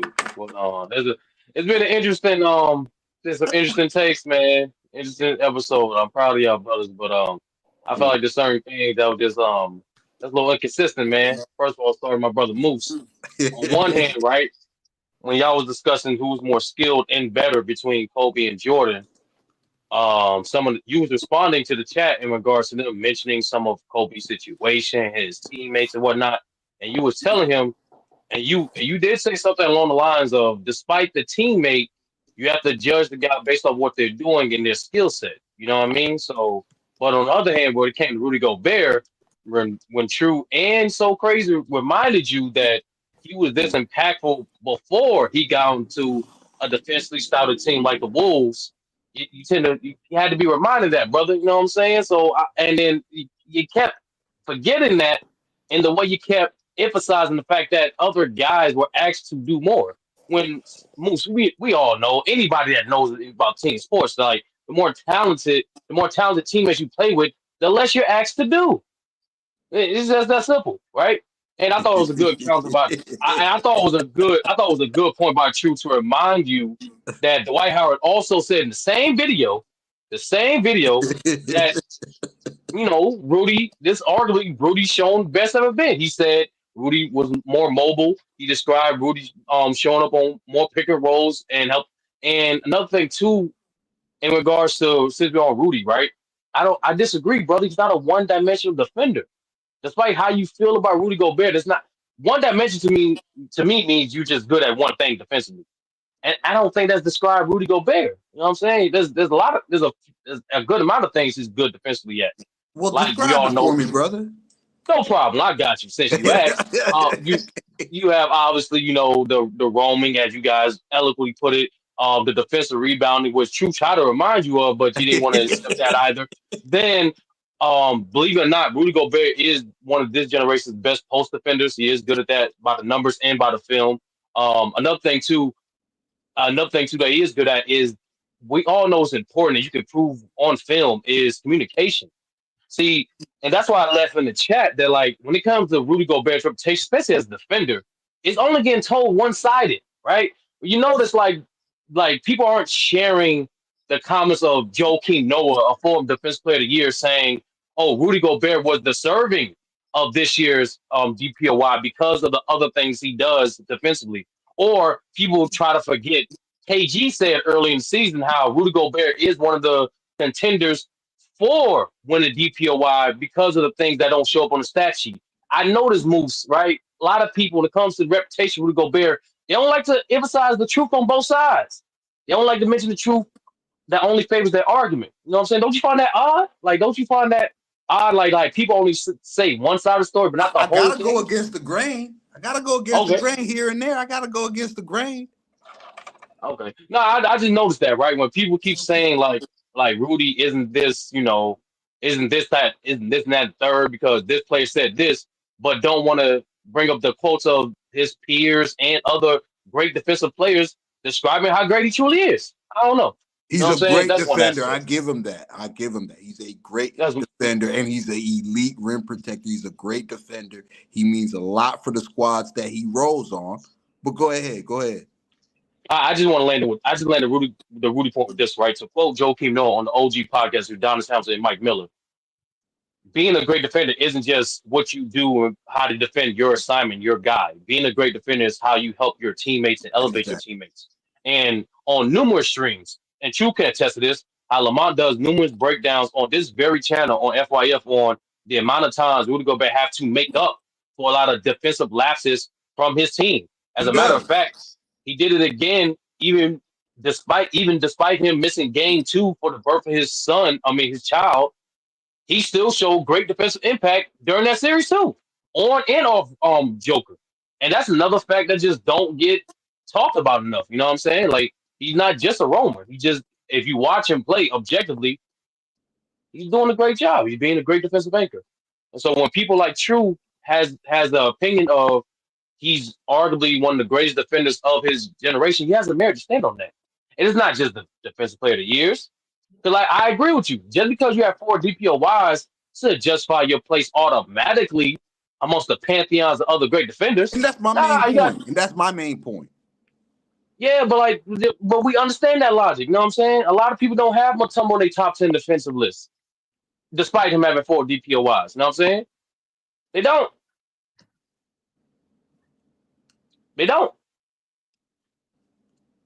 But I wanted to entertain, be honest with you. I wanted to entertain the Kobe conversation, be honest with you. Like, ain't apparently somehow I've been labeled as a Kobe hater, thanks to True the King, whatever. But that's not the hit on that. We're gonna take care of that later. But no, I do agree that Jordan is better than Kobe. I do agree that Jordan is greater than Kobe, but I think Kobe's more skilled than Jordan. And it's primarily due to of 2 things: the natural evolution of the game, as well as the fact that of Kobe's physical strength and the conditions he had to endure during his era. Because he played in the dead ball era, because majority of his peak was in some of the slowest era in NBA history, and he wasn't the most uber athletically gifted players throughout NBA history in comparison to like a Shaq or a Jordan, he had to be more fundamentally sound. He had to be more he had to be better off ball. He had a better handle than Jordan. He had a better shooting. He had to shoot better than Jordan. And believe it or not, I do agree Jordan might have been the better defender, but especially young Kobe, he was great at getting around screens. That's the one aspect Kobe defensively that I don't think gets talked about enough, especially when playing with a guy like Shaq. What helped complement him and Shaq together was Shaq wasn't showing, even for his time, up on screens like that. But Kobe did a marvelous job. You go watch the tape in games, how he will constantly show multiple effort getting around screens. And that's vitally important. So obviously throughout his career, when he got older, he his speed got a little Dwayne, like he lost some of his explosiveness. So that's why he didn't stick on Ray Allen for a extended amount of time. But nevertheless, he was a better on-ball defender than Jordan. He was a better shooter than Jordan, had better hands than Jordan. And due to his lack of athleticism compared to Jordan, he had to be more fundamentally sound. So those are the reasons. Those are the major reasons why I think Kobe was more skilled than Jordan. I do agree with y'all wholeheartedly. Just because you're more skilled Don't make you a better player. But those are the reasons why it's not anything has to do with aesthetics.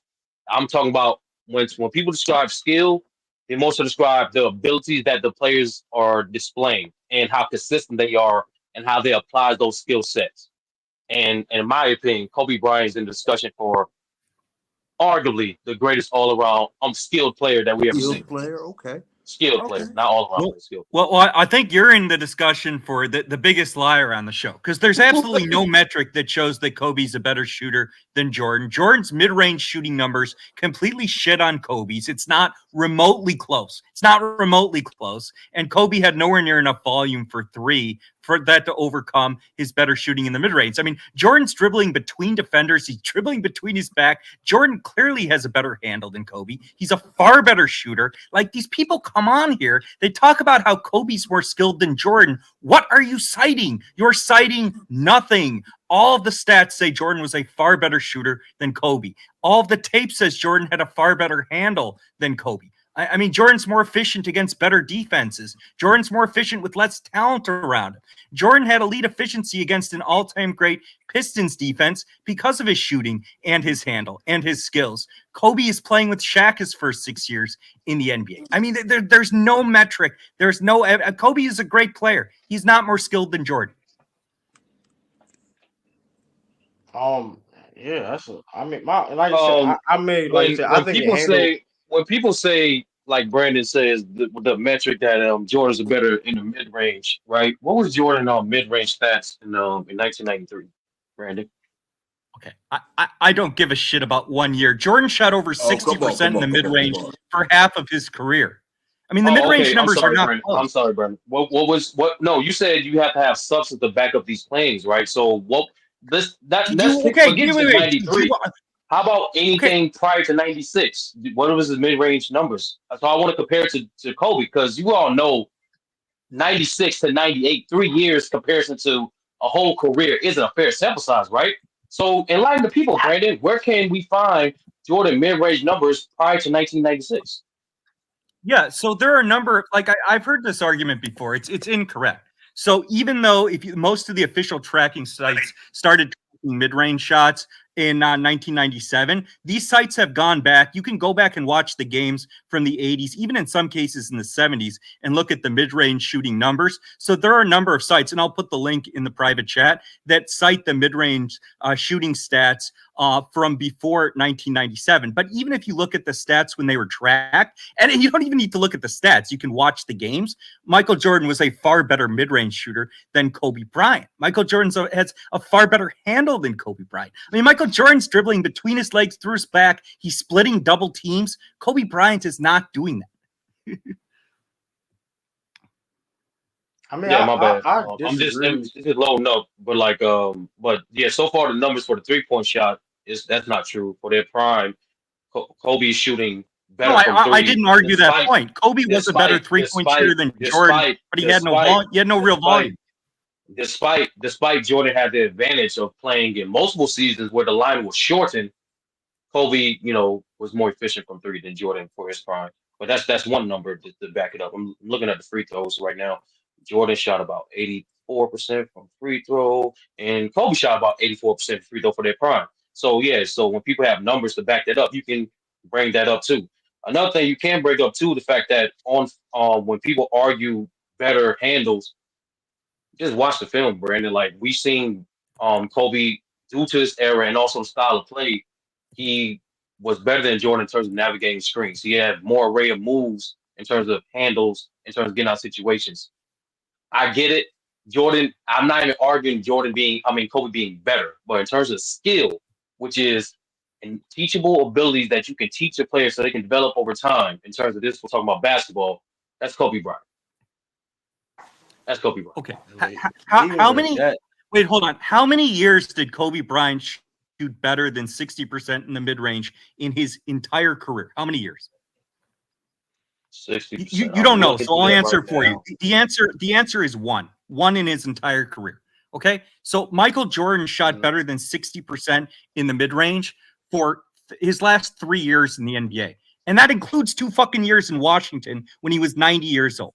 Okay, so Michael Jordan had years he shot 66% from the mid-range. Michael Jordan was a far better shooter than Kobe Bryant. Like, yes, Kobe was a better three-point shooter than Jordan, but it's an irrelevant point because Kobe had no volume from three. I mean, Kobe's making 1 3-pointer a game. It's not enough volume to move the needle. And if you watch the tape, like the best tape is in the 80s with Jordan. Jordan had elite handles. I mean, he's dribbling between players, through his legs, and Kobe Bryant didn't play with picks a whole lot. Kobe was most effective on the elbow, getting the ball there. Wasn't until with D'Antoni and in different systems where Kobe played in a pick and roll offense a lot. Kobe didn't play most of his career in pick and rolls, but Jordan had a better handle. I mean, Jordan was better at navigating double teams. He was just better at he had a better crossover than Kobe. I mean, Jordan had a much better first step. And part of the reason was he had better handles in transition in the half court. I mean, he had better footwork in the post than Kobe Bryant did too. I mean, Kobe's a great player, but I mean, Kobe overachieved relative to his athleticism. Kobe had an incredible work ethic, but there's no metric to suggest Kobe's more skilled than Jordan. I mean, the tape doesn't show it with handles. The numbers don't show it with shooting. Kobe's 3-point shooting volume, it's nowhere near high enough to say he's a better shooter than Jordan if you're conceding that Jordan was better in the mid-range. And all the numbers show Jordan was a far better mid-range. One, we do know the numbers are incomplete because, like you just admitted to, they don't exist prior to 1996 for mid-range. Right, but they can go back and look at the tape.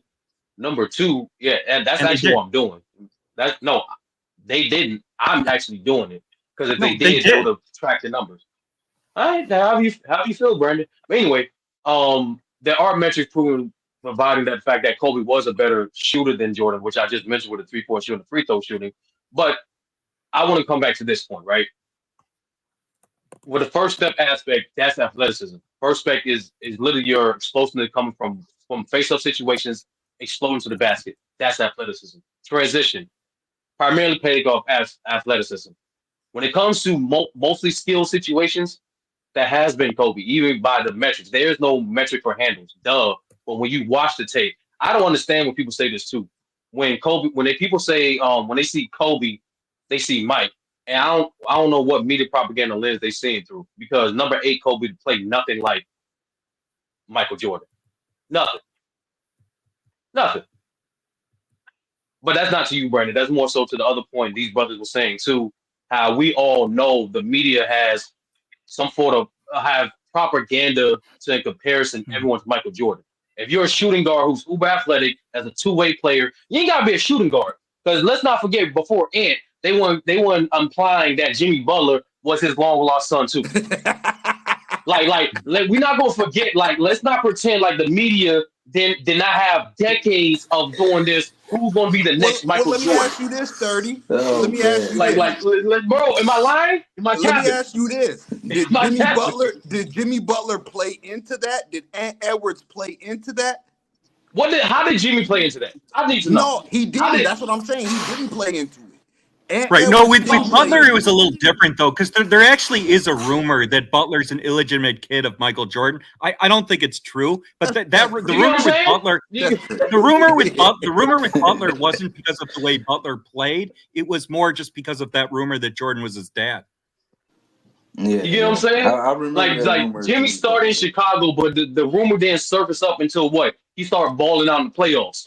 Jordan is bro, that's what the media do. Bro, so that's why you cannot deny the fact. So you're not going to deny that. You're going to deny the video. Hold on, you cannot deny the fact that Kobe Bryant played into that by using Michael Jordan's mannerisms on the court, bro. From the way he jogged, from the way he talked, from the way he walked, from the way he stuck out his tongue, pause, no diddy, from the way he chewed his gum. Forget the moves on the court, the mannerisms. He played into it, bro. You cannot deny that. If you watch, Moose also saw the video. Not Moose. So Crazy also saw the video of them doing mirror images of Jordan and Ant. So that's not edit video don't mean nothing to me right now. But to answer Moose's question, Kobe Bryant was a cerebral student of the game. He had plenty of mentors. So what he always did in some moments of the game, he always did something signature to pay homage to those guys. He even did to guys who's competing against. What other guys' mannerisms did he use to the I'm not talking about.